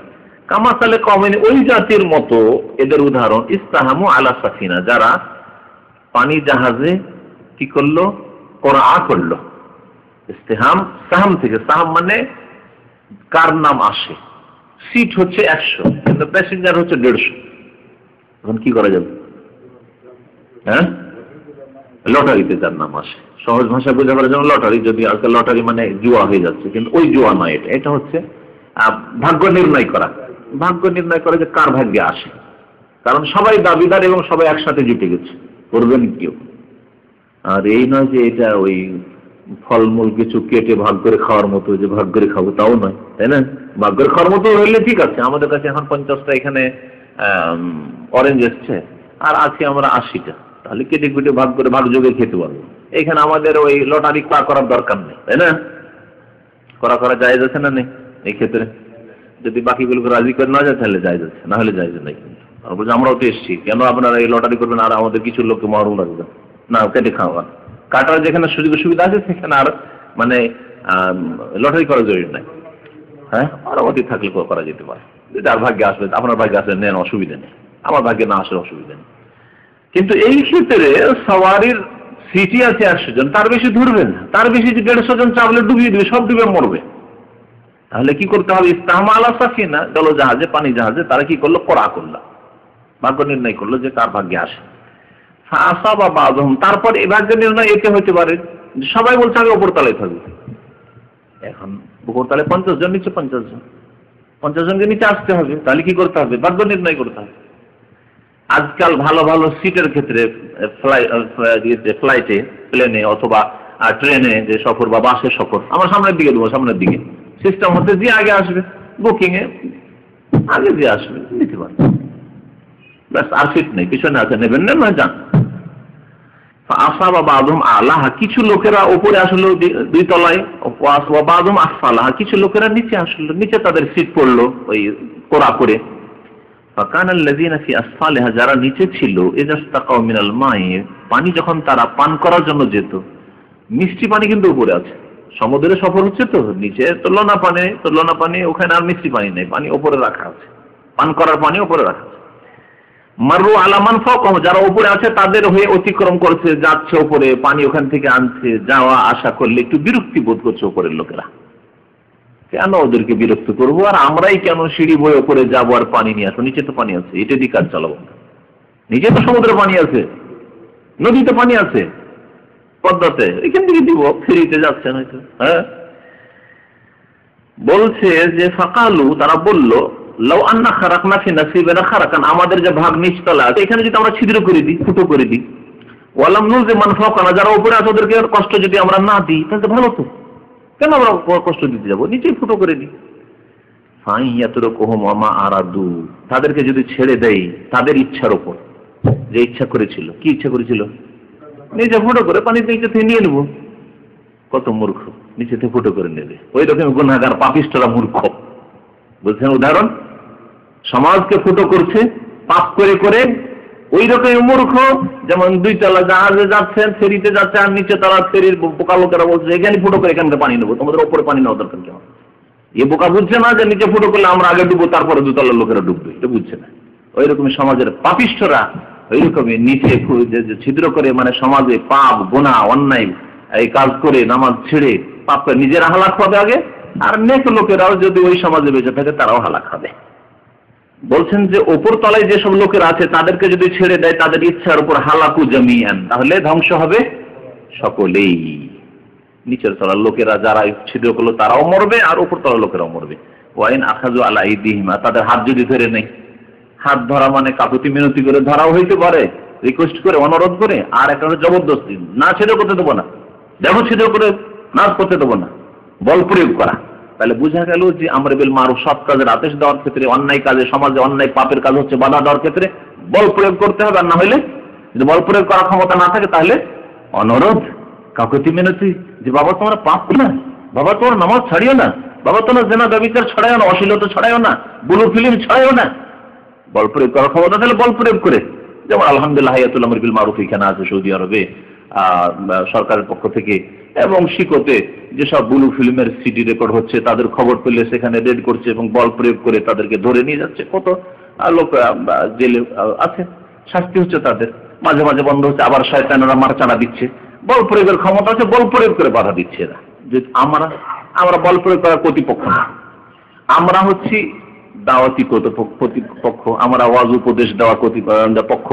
সুতরাং আমাদের যখন ওই ক্ষমতা নেই বল প্রয়োগের, আমরা তাহলে অনুরোধের পার্টি, কাকুতি মিনতি করবো, অনুরোধ করবো যে বাবারে তোমরা গুনাহ করিও না, পাপ করিও না, অন্যায় করিও না, এই ব্লু ফিল্ম ছড়াইও না, হলে তোমাদের উপর আল্লাহর গজব আসবে, আর তোমাদের কারণে আমরাও সব মরব। কত সুন্দর উদাহরণ নবী করিম সাল্লাল্লাহু আলাইহি ওয়াসাল্লাম বলছেন যে যদি ওয়াইন আখাযু আলা আইদিহিম, তাদের হাত যদি তারা ধরে নেয়, নাজাউ ওয়া নাজাউ জামিয়া, তাহলে মুক্তি পাবে, নাজাত পাবে, সকলেই মুক্তি পাবে, সকলেই মুক্তি। উদাহরণ স্পষ্ট না স্পষ্ট নয়? হ্যাঁ, তাহলে সমাজে যেসব লোকেরা পাপ করছে তারা যেন সমাজকে গুনাহর দ্বারা কি করছে, ছিদ্র করছে, মানে আল্লাহর গজবকে ডাকছে। আর সমাজে এক সেই লোকেরা নীরব আছে, তারা, তাদের উদাহরণ হইল কিরকম, যে তোমরা নিচে ফুটা করবে, তোমরা যা আদা খাবে সাত পাবে, আমাদের তাতে কি, আমাদের বলা দরকার নেই, নামাজ পড়বে না, আদা খাবে সাত পাবে, আমাদের তাতে কি, বলতে যাব না। চুপচাপ একা নামাজ পড়ে মুসল্লি, দাদা বুড়ো বা বাবা বৃদ্ধ 60 বছর 70 বছর বয়স হাজী সাহেব একাই নামাজ পড়ে, তার 5টা ছেলে একটি নামাজ পড়ে না, 5টি বউ কেউ নামাজ পড়ে না, বেহায়া বেপরদা, চুপচাপ মোল্লাজি, কিচ্ছু বলে না তাদেরকে, খাওয়াচ্ছে, সংসার চালাচ্ছে, হিসাব নিকাশ, মিটিং, আর গৃহস্থী বাড়াচ্ছে, টাকা পয়সা, ব্যবসা বাণিজ্য সব পরামর্শ হচ্ছে, নামাজের ব্যাপারে কোনো কিছু বলছে না। কি বলবো, সব শিক্ষিত ছেলেরা, ওরাই বেশি বুঝছে। যাবে হাজী সাহেব, তুমিও যাবে জাহান্নামে এদের সাথে, আল্লাহর গজবে তুমি। তাহলে যারা নীরব থাকবে তারা ধ্বংস হবে। বাঁচবে কি একমাত্র যারা বললো এই নামাজ পড়বে না, আমার যে ছেলে নামাজ পড়বে না আলাদা খাক, আমার সাথে থাকবে না, আমার বাড়িতে থাকবে না, আল্লাহর গজব আমার বাড়িতে আসতে দেবো না, তুমি আলাদা বাড়ি করো, জমি জায়গা আমি যতদিন বেঁচে আছি কোনো জমি দেওয়া হবে না, আমি মরে যাবো তখন আমার ছেলের ভাগ করো। আল্লাহ পাক যতটুকু বল প্রয়োগ করার ক্ষমতা দিয়েছে, এটা হচ্ছে বল প্রয়োগ বাবার, অভিভাবকের। এইরকমই যাকে আল্লাহ যতটুকু শক্তি দিয়েছেন অন্যায় কাজে বাধা দেবে, বাধা দেওয়ার মতো ক্ষমতা থাকলে বল প্রয়োগ করে, আর না হলে হবে লিসানি, জবান দ্বারা যেটা বলা উপদেশ দিয়ে, যে বাবারে তোমরা গুনাহ করিও না, পাপ করিও না, না হলে আল্লাহর গজব দেখছো, এই যে জলোচ্ছ্বাস, এই যে বন্যা, এই যে ঘূর্ণিঝড়, কত রকমের আযাব আল্লাহ শিক্ষা দিচ্ছে তোমাদেরকে, ধাক্কা দিচ্ছে, একটু মক্কার দিকে যাওয়ার জন্য একটু সংশোধন করো, সংশোধন করো। ওয়ালা নুযিকান্নাহুম মিনাল আযাবিল আদনা দুনাল আযাবিল আকবারি লাআল্লাহুম ইয়ারজিউন। আল্লাহ বলছেন যে বড় মহাশাস্তির আগে, আল আযাবিল আকবার, বড় শাস্তির আগে, মহা আযাবের আগে আমি কি করি, আল আযাবুল আদনা, ছোটখাটো আযাব দিয়ে থাকি, শাস্তি দিয়ে থাকি, বা নিকটের দুনিয়ার আযাব দিয়ে থাকি। কি জন্য? যাতে করে তারা আল্লাহর দিকে ফিরে আসে, তওবা করে এবং সৎকর্মশীল হয়ে যায়, নেক হয়ে যায়। আল্লাহ পাক যেন তৌফিক দান করে আমাদের সংশোধন করার। এই হাদিসের সম্পর্ক শিরকার সাথে হচ্ছে ইমাম বুখারী রাহমাতুল্লাহ অধ্যায় কামে বাবু শিরকা ফিত তাআমি ওয়ান নাহদি ওয়াল, তারপর বাবু হাল আকরা ইউকরা ফিল কিসমাতি ওয়াল ইসতিহাম ফিহি, কোরআ করা সম্পর্কে। তাহলে ভাগ এখানে 150 জন আমরা কি প্যাসেঞ্জার, 100টি সিট আছে, তাহলে এক্ষেত্রে কি করব? কোরআ করলাম, আমরা ভাগে সমানে আছি, কিন্তু সবাই যেহেতু আসতে পারছে না, সুতরাং এখানে আমরা কোরআ করতে পারি কি পারি না? হ্যাঁ, কোরআ করতে পারি। এ কথা প্রমাণ করার জন্য ইমাম বুখারী রাহমাতুল্লাহ আলাইহি শিরকার অধ্যায়ে, মানে পার্টনারশিপের অধ্যায়ে এই হাদিসটিকে নিয়ে এসেছেন। হ্যাঁ, কোরআ, তাছাড়া তো উপায় নেই, আর না হলে স্টপ করে দিতে হবে, সফরই বাদ দিতে হবে। তাহলে বাস ক্যান্সেল আছে, 50টা সিট বাসে ঢাকা থেকে যাবে, আপনার কোথায় থাকবেন? পঞ্চগড় অনেক দূর, পঞ্চগড় যাবেন, বলছে আমরা তো প্যাসেঞ্জার 100, বাস একটাই ছাড়বে, নাইট কোশ্চেন না বলে। যদি গিয়ে আপনারা হইচই শুরু করেন, ইনকিলাব জিন্দাবাদ, আমরা সবাই যাব, তাহলে বাসের মালিক বলবে আজকে বাস ক্যান্সেল, যাও থাকো, যাও হোটেলে খাও আর ঘুমাও, হবে না? তাহলে পথ হচ্ছে এটি। আর যেটা বললাম যে আজকাল সুবিধা হয়ে গেছে, যে আগে আসছে তার বুকিং হয়ে যাচ্ছে, একসাথে যদি দল বেঁধে 100 জন পৌঁছে যায়, তখন না সমস্যাটা হবে। কাকে দেখুন, যদিও লাইন একটা একটা করে লাইন লেগে আছে, এই দিক থেকে হইতে হইতে যখন শেষ হয়ে গেল, কাউন্টার ক্লোজ হয়ে গেল। শোরা করা মানে, শোরা মানে পরামর্শ করা, ওটা পরামর্শ। শিরকা মানে শরীক হওয়া কোনো কিছুতে, আর সুরা মানে পরামর্শ করা, ওটা আলাদা জিনিস। ওর এর সাথে কি সম্পর্ক? এটা শিরকা, শরীক হওয়া। আপনি টেলার না, আপনার ক্ষেত্রে শিরকার একটা উদাহরণ দিই। আপনি টেলার, আর একটা কেউ টেলার দেখানোর জন্য, উদাহরণস্বরূপ, হ্যাঁ কি আছে, খালাস আরেকজন টেলার আছে, হাবিব, দুজন টেলার, দুজন এরকম যুক্তি করেছেন যে ভাই তোমার কাছে যা কাস্টমার আছে, আমার কাছে যা কাস্টমার আছে, আমার দুজনের শরীক। দেখা গেল যে আপনার কাছে আজকে 10টা টোপের অর্ডার করেছে, ওর কাছে 5টাও পড়েনি, বা 2টো আসে, সমান সমান। যদি এর উপর ইত্তেফাক থাকে যে আমরা শরীক,